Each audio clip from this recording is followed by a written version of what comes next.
Arthur is a merciless king who governs the world with his power. In his rise to power, he annihilated his foes, reduced entire cities to ashes with nuclear fire, and carried out unspeakable atrocities, all in pursuit of domination. But one day, he finds himself reflecting on the terrible acts he's committed. A deep sense of guilt consumes him, and in the very next moment, he succumbs to a mysterious illness. As he slowly sinks into the abyss, a voice echoes through the darkness, offering him a second chance and warning him not to waste it this time. A few moments pass. Arthur opens his eyes to see two people staring down at him. The man nearby is Reynold, who happens to be Arthur's father, and the woman beside him is Alice, his mother. Though they don't actually expect their newborn to comprehend their words, they're overjoyed to welcome him into the world. Gradually, Arthur comes to the realization that these two are indeed his parents, and that he was just born only a minute ago. It's still hard for him to wrap his head around the fact that he's a baby again. Yet he can't ignore how naturally nurturing his mother and father are. For the most part, he's fairly content, though he still isn't thrilled about being trapped in a baby's body. He has a big head, he can't talk, and every few hours he soils his diaper without any control, so he's completely lost his autonomy. But then, something catches his attention that's even stranger than his current situation. He watches as his father channels energy into his fists and shatters a massive boulder into pieces. Arthur is left in awe, as this is a power completely unfamiliar to him, even after all his years ruling the world. This display is apparently a pretty impressive one, so Reynold feels proud of himself and turns toward his family, expecting some praise. However, he fails to stay aware of his surroundings, and a rock ends up falling right onto his head. Alice, having anticipated that something like this could happen, hurries over to him and begins using magic to heal the injury. At the same time, she scolds him, warning him to be more cautious the next time he decides to show off. Reynolds might have just been flexing his strength earlier, but when he's serious, those fists are nothing to mess with, because he can drop a wild boar in a single hit during hunts. Having him in the party makes everything smoother for his companions. Once the hunt wraps up, Reynolds heads home, eager for that warm welcome hug, but then he remembers he's still drenched in boar blood. A quick wash is definitely will have to come first. From what he's witnessed, Arthur picks up on two important things. First, this world is so dangerous that it's normal for people to carry weapons just to stay safe. And second, if he wants to live freely in this place, he's going to need to learn how to fight. Now that Reynold has returned, Alice says it's time to lay Arthur down for his nap. Normally, he'd be annoyed at being treated like a baby, but this is actually one part he genuinely enjoys. In his previous life, peaceful sleep was a rare luxury, since there were always people trying to assassinate him when he let his guard down. Sure, he could easily handle any attackers who came for him, but the constant threat was unbelievably stressful. As months go by, Arthur's infant body gains enough strength for him to move independently at last. His first act with this newfound freedom is to waddle over to a mirror, staring intently at his reflection. While his parents find it adorable how fascinated he seems by his own image, the truth is far different. Arthur's simply grappling with the reality that he's truly been reborn as a helpless baby. Now that Arthur can move freely, he wastes no time putting his plan into action later that day. When Alice lays him down for his nap, the moment she steps out of the room, he opens his eyes. He tosses his blanket aside, maneuvering carefully to climb down and escape the crib. Then, as his mother remains absorbed in washing dishes, he begins crawling across the floor slowly, steadily making it all the way to the far side of the room without her ever noticing. She must really be focused on those dishes. Once he reaches his destination, he opens the door to the house's library and grabs a book he needs to start learning more about this world. After going through one of the books, he discovers that this continent is called Dicathan and is divided into three kingdoms. The Darv Kingdom, a subterranean nation inhabited by dwarves. The Elenwar Kingdom, home to elves who reside deep within the forest. And the Sapin Kingdom, a human nation ruled by a king, even though no one here ever resorted to nuking cities to gain control. Arthur is still eager to learn more, so he picks up another book, and this one finally gives him the answers he's been searching for. Arthur had come to realize that the technological level in this world was underdeveloped, and the reason behind this was the existence of magic. People here are able to utilize magic by channeling the mana inside their bodies. Although not everyone is capable of using it, magic still plays a significant role in everyday life. There are two main ways individuals can harness magic. magic, augmentation, and conjuring. Augmentation requires circulating mana throughout the body, which grants the user immense strength, heightened defense, and enhanced agility. On the other hand, conjurers are able to send their mana outside their bodies to manipulate and control any phenomenon they wish. That more or less wraps up the information regarding the magic system in this world, but Arthur doesn't come across any details about the healing magic Alice had used earlier, leading him to assume that she might be a rare exception. Based on what Arthur can gather, the majority of people begin to manifest their mana once they reach puberty, and by channeling that mana through what is known as a mana core, they can learn to control it and eventually become mages. Arthur finds this easy to grasp because, in his past life, he ascended to power due to the natural Kai energy flowing within him. It worked in precisely the same manner as mana, so he concentrates all his energy, testing whether he can trigger a response, and just as expected, a mana core starts to form. This marks a major leap forward in Arthur's growth. Before he gets the chance to continue his training, his mother finally manages to find him. She's been extremely worried ever since discovering he wasn't in his bed, so she's relieved to see that he's safe and unharmed. However, as she picks him up, she realizes that there's something different about him. Arthur begins to worry that she might have sensed the mana inside him, but it turns out she simply noticed that Arthur had pooped himself once again. 2 years pass, and Alice sits writing in her journal one day. She feels incredibly thankful that Arthur is growing up strong and healthy. However, she's beginning to worry a little after all. She's never once seen Arthur smile since the day he was born. Right then, she spots Reynolds and Arthur outside, and it appears Reynolds is teaching Arthur some swordplay. Arthur looks genuinely engaged, but Alice is furious that Reynolds would allow a 2-year-old to wield something as dangerous as a stick. By now, Arthur has realized that Alice isn't someone you want to get angry, so he's going to have to be careful not to make her mad. To avoid any other dangerous activities, his mother decides to take Arthur out for the day to show him around the town. And Arthur is particularly excited about this because it will give him a chance to gather valuable information about this world. He's able to gauge the level of this nation's technology just by examining the weapons being sold to the general public. And he also comes across several materials he's never seen before. Most exciting of all, he gets to witness a mage casting fire magic right in front of him, making today's trip extremely valuable in his eyes. By the end of the day, Arthur's baby body is exhausted from all the activity, so he is struggling to stay awake, and Alice wants to put him down for a nap as soon as they get home. As limiting as this new life has been, Arthur has come to enjoy life with loving parents. In his past life, Arthur got dropped off at spawn with no starter kit, so he was forced to live his entire childhood in an orphanage and never got to experience parental love, so this is a nice change of pace for him. Arthur soon dozes off on Alice's shoulder, so she begins to carry him to his crib, and along the way, she tells him how proud she is of everything he's learned. She's noticed all the times he sneaks out of bed to read books, and she saw the excitement in his eyes when he experienced the outside world, which makes her certain that he has an adventurous spirit. She assumes he inherited that from Reynolds, and she knows that sooner or later, Arthur will want to venture out on his own to explore the world. While she would personally prefer that Arthur live a quiet and peaceful life here, she's willing to support him no matter what, as long as he's truly happy. The next day, Arthur is standing by the window and watches as his father begins practicing in the front yard. He is interested in seeing the applications of magic up close and personal again, so he eagerly watches as Reynolds begins circulating mana within his body. Eventually, rocks begin to fly up from the ground, and Reynolds makes it seem like it's the greatest thing in the world, but in reality, it is pretty pitiful. This marks the extent of Reynolds' ability when it comes to conjuring, but that's only because his true specialty lies in augmentation, making his magic far more effective when used internally within his own body. Watching his father display such power inspires Arthur to go and get some training in, but just as he's about to climb down from the table, Alice informs him that it's time for his nap. Arthur still isn't able to talk yet, so as they walk past the bookshelf, he begins to whine, but Alice tells him that it's nap time and there's no room for books at the moment. Normally, Arthur wouldn't stand a chance in a situation like this, but he's recently discovered a legendary move, the pout. He's perfected the skill of using his baby cuteness as a powerful weapon. So even though Alice still plans to put him down for his nap, she eventually gives in and lets him read his book instead. Once Arthur is by himself, he starts training with his mana core, and over the last 2 years, he's managed to become quite skilled at it. By collecting different fragments of mana throughout his body, he succeeded in forming a mana core within himself, and even though the process was extremely exhausting, it turned out to be completely worth it. Now, with just a bit more focus, he should be able to cast his very first spell. But Arthur miscalculates his mana's strength and ends up accidentally blowing the entire house up. His parents were outside when the blast occurred, and it was so intense that Reynolds' back got seriously burned, but aside from that, he and Alice are okay. However, it doesn't take long for them to realize that Arthur was still inside the house when it exploded, so they immediately rush in to see if he's still alive. An explosion of that magnitude should have made it impossible for a baby to survive. Yet, when Reynolds arrives at the library, he's stunned to discover that not only is Arthur completely unharmed, he was actually the one who caused the explosion. He's just 3 years old, so using magic shouldn't have been possible until he turned at least 12, and yet Arthur is already nearly a master when it comes to mana. He stands tall with pride and looks over at his parents, but he completely forgets that the house is collapsing around him, so when 2 roof beams come crashing down toward him, he's totally unprepared. He tries to run, but his tiny baby legs give out, making it seem like this is the end for him. Luckily, both Alice and Reynolds rush in to rescue him. Alice throws herself over him to shield him with her body, while Reynolds uses his magic to stop all the falling fragments and protect them both. Arthur is a little stunned, since it's the first time anyone has ever put their life on the line to save him, but Alice is so overwhelmed with relief that he's okay. She bursts into tears. Arthur still isn't used to having people care about him like this, so when he sees her crying, he can't help but start crying too. In his old life, he never could have done something like this because he was expected to be a merciless king. There was a time when a man attempted to assassinate Arthur. After his capture, the entire council gathered, ready to pass judgment for his crimes. Not only that, but they also intended to send the man's wife and son back to their homeland, a fate that meant certain torture and experimentation. The man pleaded with Arthur, begging him to spare his family, as they were innocent and didn't deserve to suffer for his actions. In an act of compassion, Arthur chose to execute him right then and there. That's just how things typically went for him in those days. But these days, he trains alongside his father. Reynolds suggests that Arthur should give gauntlets a try, but Arthur has spent his whole life mastering the sword. He's not about to change his primary weapon now. Seeing how adamant Arthur is about sticking with the sword, Reynolds opts to wield one himself, and just to spice things up a bit, he decides to enhance his sword using mana. But to his complete surprise, Arthur does the exact same thing and effortlessly slices through Reynolds' sword. After witnessing that, Reynolds comes to the conclusion that Arthur is far too gifted for him to train properly, so he starts considering the idea of finding a professional instructor for him and heads inside to discuss it with Alice. Alice immediately rejects the idea, saying there's no way she's sending Arthur off to some random town just for the sake of training. They had already agreed on this. Reynolds would be the one to teach Arthur how to fight, while she would handle his magical education. But Reynolds brings up the fact that during their training, Arthur actually sliced clean through his mana-infused sword, and the kid is still just a toddler. If he's already accomplishing things like this at such a young age, then just imagine what he might achieve in the years to come. That's why Reynolds believes it's crucial for him to have a skilled mentor. Alice can't argue against Arthur's extraordinary talent, but she still despises the thought of sending him off to a school in the city all by himself. Because they can't seem to agree, she and Reynolds end up bickering about it for several minutes. Arthur, tired of all the back and forth, interrupts and suggests that they could simply go with him to the city. That way, he'd still get his teacher, and his parents wouldn't have to worry about leaving him on his own. The idea hadn't even crossed their minds, but it neatly fixes everything. They both decide it's perfect and, without wasting any time, begin getting ready for the trip. The following day, a carriage shows up to take them into the city. They'll be making the trip alongside a few of their old friends, and Arthur recognizes them right away as the group that helped Alice and Reynolds rebuild the house after he accidentally destroyed it. They're all part of a party called the Twin Horns. The leader, Adam, steps forward and introduces himself to Arthur. Then Angela does the same, while also pulling pushing Arthur straight into her chest and nearly suffocating him in the process. And of course, his mother watches the whole thing unfold with a big smile on her face. Fortunately, right before Arthur loses consciousness, Durden steps in and pulls him away from Angela, introducing himself in the process. He's a lot more laid back and simply gives Arthur a high five. That's when Arthur spots a girl standing on top of the carriage. She doesn't say a word, so the others chime in and let Arthur know her name is Jasmine. And finally, the last member of the group is Helen, the archer. Now that the introductions are over, it's time for the group to set out. They all board the carts and begin their journey. During the ride, Alice turns to Arthur and asks if he's looking forward to his first major trip.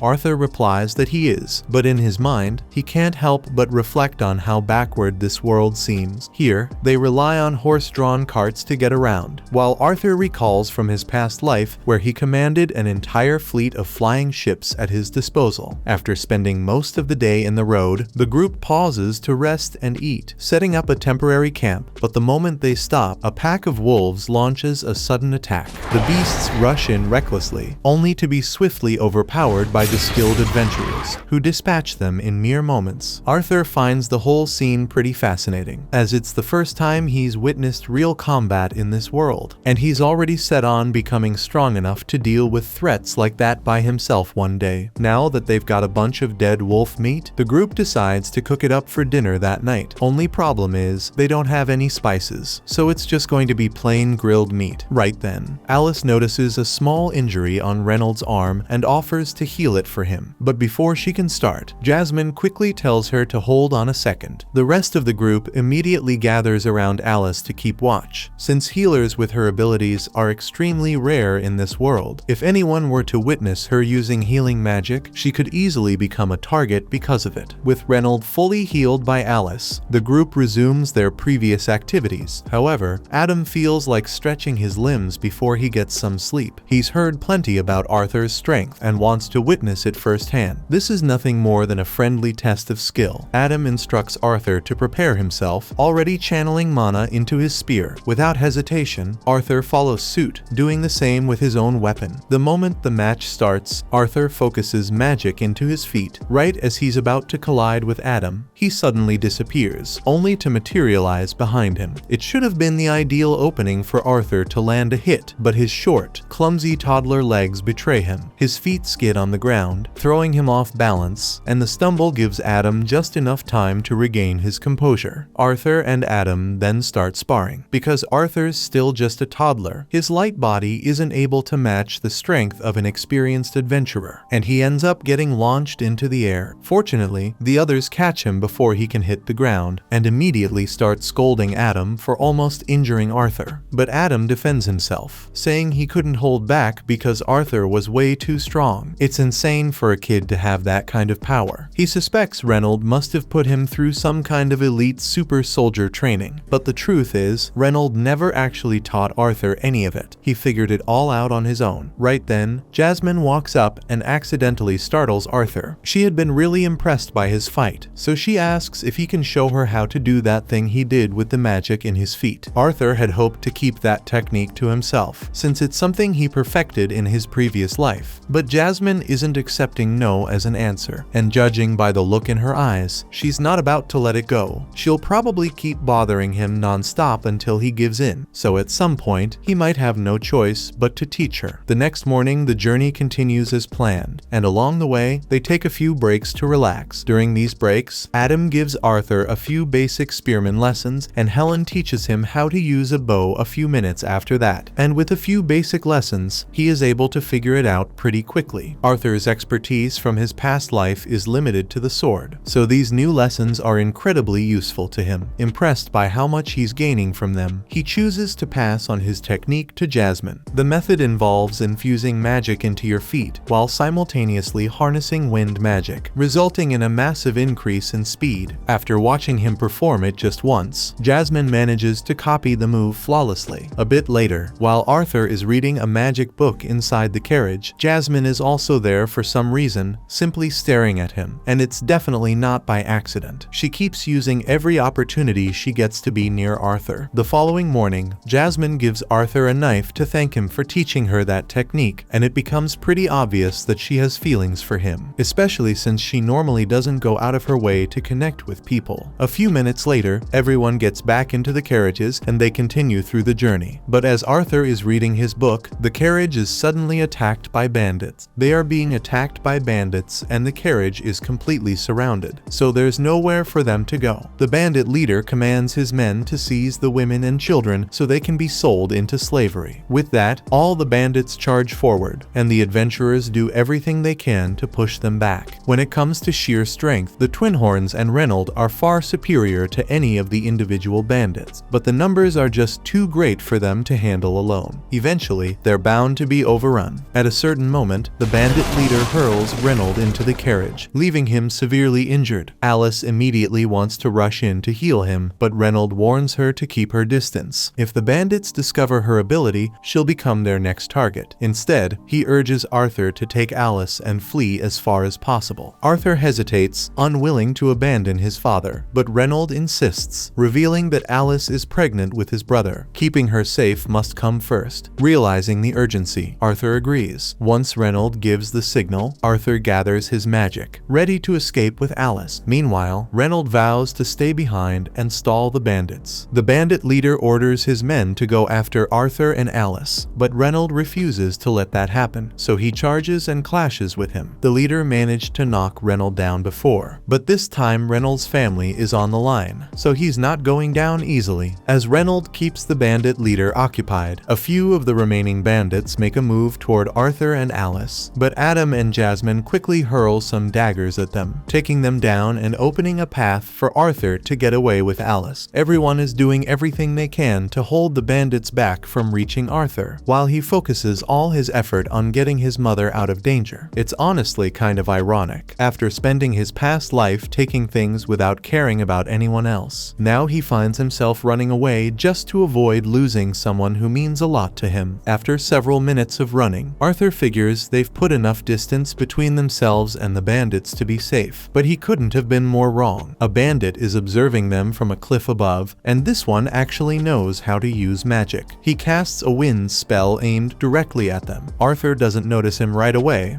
and by the time he finally does, the spell is already on its way, so the only thing he can manage to do is shove Alice out of the way and take the full force of the attack himself. The wind blast knocks Arthur back, so he's going to fall off the cliff, and with his toddler body, that's basically a death sentence. However, if he's going to die, he's not going out alone, so as he is falling off the cliff, he takes the knife he got from Jasmine and throws it at the bandit. The knife strikes the bandit, and the string winds tightly around his ankle. That gives Arthur the chance to yank him off the cliff as well. The adventurers quickly try to use magic to catch Arthur, but by that point, he's already fallen too far for them to reach, which means Arthur is as good as doomed. As he plummets toward what seems like certain death, Arthur reflects on his life, and even though the end is near, he feels an odd sense of calm, knowing he was able to protect the family that means so much to him. He finally gets why that man in his previous life was so determined to safeguard his loved ones. Arthur didn't even hesitate when it came to sacrificing himself for his mother, and while he doesn't regret what he did, a part of him still wishes he could have stayed with them just a little longer. After taking that deadly fall, Arthur somehow drags himself from the river and stumbles into a cave, but just then, he finds himself staring straight into the eyes of a horrifying creature. Immediately regretting his decision to seek refuge here, he attempts a sneak attack on the beast, but the monster effortlessly swats him aside mid-air and urges him to relax. The monster insists that it's not evil and that it only wants to be friends, but Arthur doesn't believe a single word. In any case, he's still seriously wounded and his injuries won't heal unless he eats something. That's when the monster begins picking fruits from the cave wall. It tells Arthur to eat them, but he doesn't trust these random fruits growing out of a wall. He gets ready to stand up and try talking his way out of the situation, but right then, his injuries finally catch up to him. As he tries to rise, he hears something snap and instantly breaks down, crying his eyes out. The monster scolds him, telling Arthur to quit his crying. After all, surviving that fall was nothing short of a miracle. Arthur's mind races with questions, but the creature cuts him off, refusing to answer unless he eats the fruits. At first, Arthur hesitates, unsure, but the moment he takes a bite of the first berry, he's surprised they're actually delicious. Once he's finished stuffing his face, Arthur turns to the monster and asks if it knows anything about how his parents are doing. The monster explains that it's unable to leave the cave, so it can't go check on Arthur's family in person, but it does possess an ability that lets it see across great distances. Using this power, it generates a screen and shows Arthur that his parents have successfully taken down the remaining bandits, so they're still alive and safe, and Arthur is overjoyed to hear such wonderful news. Grateful, he thanks the monster for confirming that his parents are unharmed. Realizing he'll be stuck here for some time, he figures he might as well get along with his strange new companion. Her name is Sylvia, and as it turns out, she's actually a kind person. Over the following days, Arthur remained in the cave, eating and resting to allow his injuries to mend. Sylvia never left his side, keeping a close watch over him the entire time. Once he had finally regained his strength, Arthur was desperate to return home immediately, but Sylvia warned him there was no way he'd survive the journey back alone. The cave he's in right now sits on the outskirts of the elven forest, and this part of the forest is crawling with all kinds of magical beasts and ruthless bandits, way more than Arthur can handle. But that doesn't mean he's going to be trapped here forever. Sylvia has the power to open a dimensional rift, which means she can send Arthur back home, or at the very least, to a place safer than this forest. The only problem is, it's going to take a long time for her to create the rift, so until then, Arthur's just going to have to wait. Since there's nothing else for him to do, Arthur grabs a stick and begins swinging it around, practicing his swordsmanship. A few more days pass, and although Arthur has come to appreciate Sylvia's company, he still hasn't learned a single thing about her. The only things he does know are that she resembles a terrifying monster, that she seems to be hiding from something, and that she's an incredibly kind person. After Arthur is done with his sword training for the day, he heads over to a rock and sits down so he can start training his mana. Sylvia is impressed that a child as young as Arthur already has a mana core, but she's sure that he never learned how to do this. She stretches out her hand, and a large quantity of mana begins pooling in her hand. Arthur is blown away because Sylvia is essentially gathering mana as she casts her spell, and if Arthur could ever learn how to do that, there's no doubt he'd become insanely powerful. That being said, before Sylvia even thinks about offering to teach him the technique, she first asks Arthur what he intends to do with the power he'll gain from mastering it. Arthur had never really considered it before, but now that he thinks about it, he recalls how his family and friends were all nearly wiped out because of some bandits. So he tells Sylvia that he will use his power to destroy anyone who dares to hurt his family. However, Sylvia doesn't like that answer, so she flicks Arthur on the forehead and knocks him back. Sylvia snaps that she'd never share her skills with someone who thinks that way. Arthur argues that wanting to destroy your enemies is only natural. He doesn't get why is she so angry. To make her point, Sylvia presses a single finger to Arthur's forehead and coldly explains, with this same touch, she could crack his skull like an egg or simply brush his skin lightly. Then she asks him, which would he rather experience? And Arthur obviously doesn't want to die, so he says he would prefer the gentle touch. It's easy to let your actions be driven by anger and hatred, but once you give in, your life will become an empty, endless cycle of hate. She doesn't want Arthur to waste his life like that, so she asks him once more, what will you do with the power? Arthur takes a moment to reconsider, but now his attention is drawn to the cheerful grins of those dear to him. With that in mind, he responds that his goal is to wield his strength to safeguard the ones he holds close. Sylvia, pleased with this response, finds it far more to her liking. Meanwhile, outside the cave, a monster that looks very similar to Sylvia seems to be tracking her down, and it is really close to finding her. Back in Arthur's old world, he was the king, but that didn't mean he held all the power. The people who were really in charge were the parliament, so Arthur was basically just an agent of war to be called upon whenever the senators needed him to commit unspeakable acts of violence, but he never liked living that way. Returning to the present moment, Sylvia guides Arthur through the steps of her technique. After demonstrating it herself, she instructs him to give it a try. Arthur starts gathering and compressing the ambient mana in the air around him. Once he masters the process, he channels that mana to enhance his own abilities. Sensing the immediate boost in his power, he excitedly rushes over to Sylvia to express his gratitude for her training. However, Sylvia suddenly senses someone approaching, so she knocks Arthur into a pile of rocks and tells him to stay quiet. Arthur has no idea what's going on, so he takes a look out of the pile of rocks and sees another monster that looks just like Sylvia. Sylvia seems to know who he is, and she is surprised that he managed to find her here. But the second monster doesn't want to waste time, so he demands that Sylvia come with him. But Sylvia simply says no, so he instantly begins attacking. Arthur wants to rush in and help her, but then he hears Sylvia's voice in his head, telling him not to worry about her. The other monster attempts to persuade Sylvia to just go along with him, warning that if she doesn't, he'll be forced to kill her. But Sylvia would rather die than obey him, so she begins gathering her mana and unveils her true form. It turns out that Sylvia is a dragon, and in this form, she's able to use much more power than before. She fires a huge blast at the other monster, so he blocks it. But he tells her she's being foolish because with the current state of her body, she won't be able to survive using that much power. Sylvia is well aware that she will probably die from this, but she doesn't mind because she has lived a long and happy life. She succeeds in slamming the other monster into a wall, but he's not finished yet. He gets back up and starts unleashing a barrage of blasts at Sylvia. She takes heavy damage from the attacks, but at the moment, she's more concerned about Arthur than herself, since the fight is now dangerously close to where she hit him. The other monster launches one more blast at her, and she can't dodge it since it would hit Arthur. So she uses the full extent of her power to intercept the blast and stop time temporarily. While time is stopped, she tells Arthur to come out of his hiding place. Arthur does as she says since it seems safe, and he would like to ask questions about everything that's going on, especially the fact that she's a dragon. But there's no time to waste. Her time-stopping ability won't hold much longer, so she has to move quickly to get Arthur to safety. She tears open the dimensional rift she had been working on, but because of her injuries and the rushed, incomplete casting, the portal doesn't lead to Arthur's home. Instead, it opens into empty, unknown space. She was trying to avoid sending him into the forest since it would be dangerous, but she has no choice now. In any case, she's confident that Arthur can survive on his own and make his way back home with the technique she taught him, so she's not worried about his safety anymore. She once again asks him what he intends to use his power for. Without a moment of hesitation, Arthur responds, saying he'll only use the power to protect his family. That's enough to reassure Sylvia that he won't use his strength for selfish purposes. Before he goes, there are a few things she wants to give him, so she creates an egg and a feather right in front of him. She tells Arthur to wrap the egg in the feather and take good care of it, and as a final parting gift, she imprints her will onto Arthur's body in the form of a mark on his arms. Arthur is confused by the fact that he asks what she's doing, but Sylvia doesn't have the strength to explain it. She tells him he will figure out how to use it one day, but sadly she won't be there to teach him anymore. She also takes a moment to apologize to Arthur, admitting that, in truth, she could have teleported him back to his family the moment he arrived, but she was enjoying his company so much that she didn't want it to end. And now, because of that selfish choice, she's ended up putting him in danger. Arthur feels terrible because he knows he doesn't have the power to save Sylvia from dying here, even though she taught him so much. He doesn't care if she's a dragon or a monster. To him, she's a precious member of his family. He tells her he thinks of her as a mother, but Sylvia reminds him that he already has a mom. Arthur tells her she can be his grandma. Sylvia didn't anticipate that response, but the idea of being called grandma really appeals to her. She asks Arthur to repeat it, and he gladly obliges. Though Sylvia feels deeply sad that she won't have the chance to see Arthur again, time is running short, so she gently pushes him forward, urging him to step through the portal. Arthur understands, so he takes the gifts she gave him and walks through. But at the last second, he changes his mind and starts begging Sylvia to come with him. But she can't do that, so she closes the portal and sends Arthur away. Time resumes and Sylvia is hit with the blast from the other monster, and the damage looks fatal. She falls to the ground, but the monster isn't fooled into thinking she's dead. It knows she's far too strong to be defeated by a single blast. Still, as he moves closer to her still body, he lowers his guard. The moment he's within reach, Sylvia gathers every last bit of her strength and unleashes unleashes a devastating blast, reducing him to ashes and obliterating everything nearby. As Arthur is getting teleported, he hears one last message from Sylvia. She asks if he recalls what she told him earlier about the proper way to use his power. Arthur does remember, though he still feels deeply saddened by everything that just happened. Sylvia then tells him that the world can be a sad place, and moments like these are bound to happen every now and then. But that's exactly why Arthur has to make a difference, why he has to turn things around. Arthur pushes back, insisting there's no way he could ever accomplish something so huge, but she isn't asking him to reshape the world overnight. He can take it slowly, one small step at a time. Besides, this isn't his first time seizing control of the world's fate. Sylvia knows about Arthur's previous life as a king. Even though she disapproves of the way he ruled in those days, she's confident that if Arthur refuses to let hatred take over his heart, he'll grow into a truly noble king, one who can truly change the world for the better. Some time passes, and Arthur regains consciousness on the ground, vowing to honor Sylvia's wish. But first, he has to figure out how to escape this endless forest. After Arthur is teleported into the elven forest, he starts his journey back home. As he walks, a sudden scream pierces through the woods, catching his attention. The cry seems to belong to a young girl, prompting him to channel mana into his feet without hesitation, dashing toward the source. To get a better view, he leaps up onto the branches of a huge tree. From this high vantage point, the scene becomes clear. A group of bandits has seized a small girl. Though she struggles to break free, they've already caught her, muffling her screams by covering her mouth. Since the girl is an elf, the bandits intend to sell her to the nobles for a massive profit once they escape the forest. They quickly bind her and shove her into the back of their carriage. As Arthur witnesses the scene, memories flood his mind. Flashbacks of when he and his own family were ambushed by bandits. He remembers the attackers saying something about sparing him and the women, only to be sold off later. The thought fills him with fury. The first thing that crosses his mind is to kill every last one of the bandits for committing such a vile act. But then he recalls Sylvia's advice about keeping his anger in check, so he pauses to gather his thoughts and cool his head. He understands that if he were to charge in recklessly now, it could endanger the girl's life, so he chooses to hold back and wait for the perfect opportunity to make his move. The bandits climb into their carriage and begin their journey out of the forest, with Arthur silently trailing them from the shadows. As night falls, they don't have any option but to stop and make camp. Unable to navigate in the darkness, Arthur weighs his options. Should he keep following them until they reach a human town, or strike now? But then he catches one of the bandits boasting about how cut is the little girl, and at that moment, Arthur knows he can't afford to wait. He refuses to leave the girl in their hands any longer. Yet, he knows he still has to wait until nightfall before taking action. So Arthur settles down and begins meditating, getting himself mentally ready for the ambush. Once the darkness has settled in enough, Arthur opens his eyes and starts mapping out his attack strategy. That's when he notices the bandits have several forest hounds on leashes, and he finds it strange that those hounds are following the orders of these humans without putting up any sort of fight. He examines the hounds more closely and notices they're all wearing magic collars that are clearly being used to force their obedience, something he might be able to exploit, so he tosses a few rocks toward the wolves to stir them up.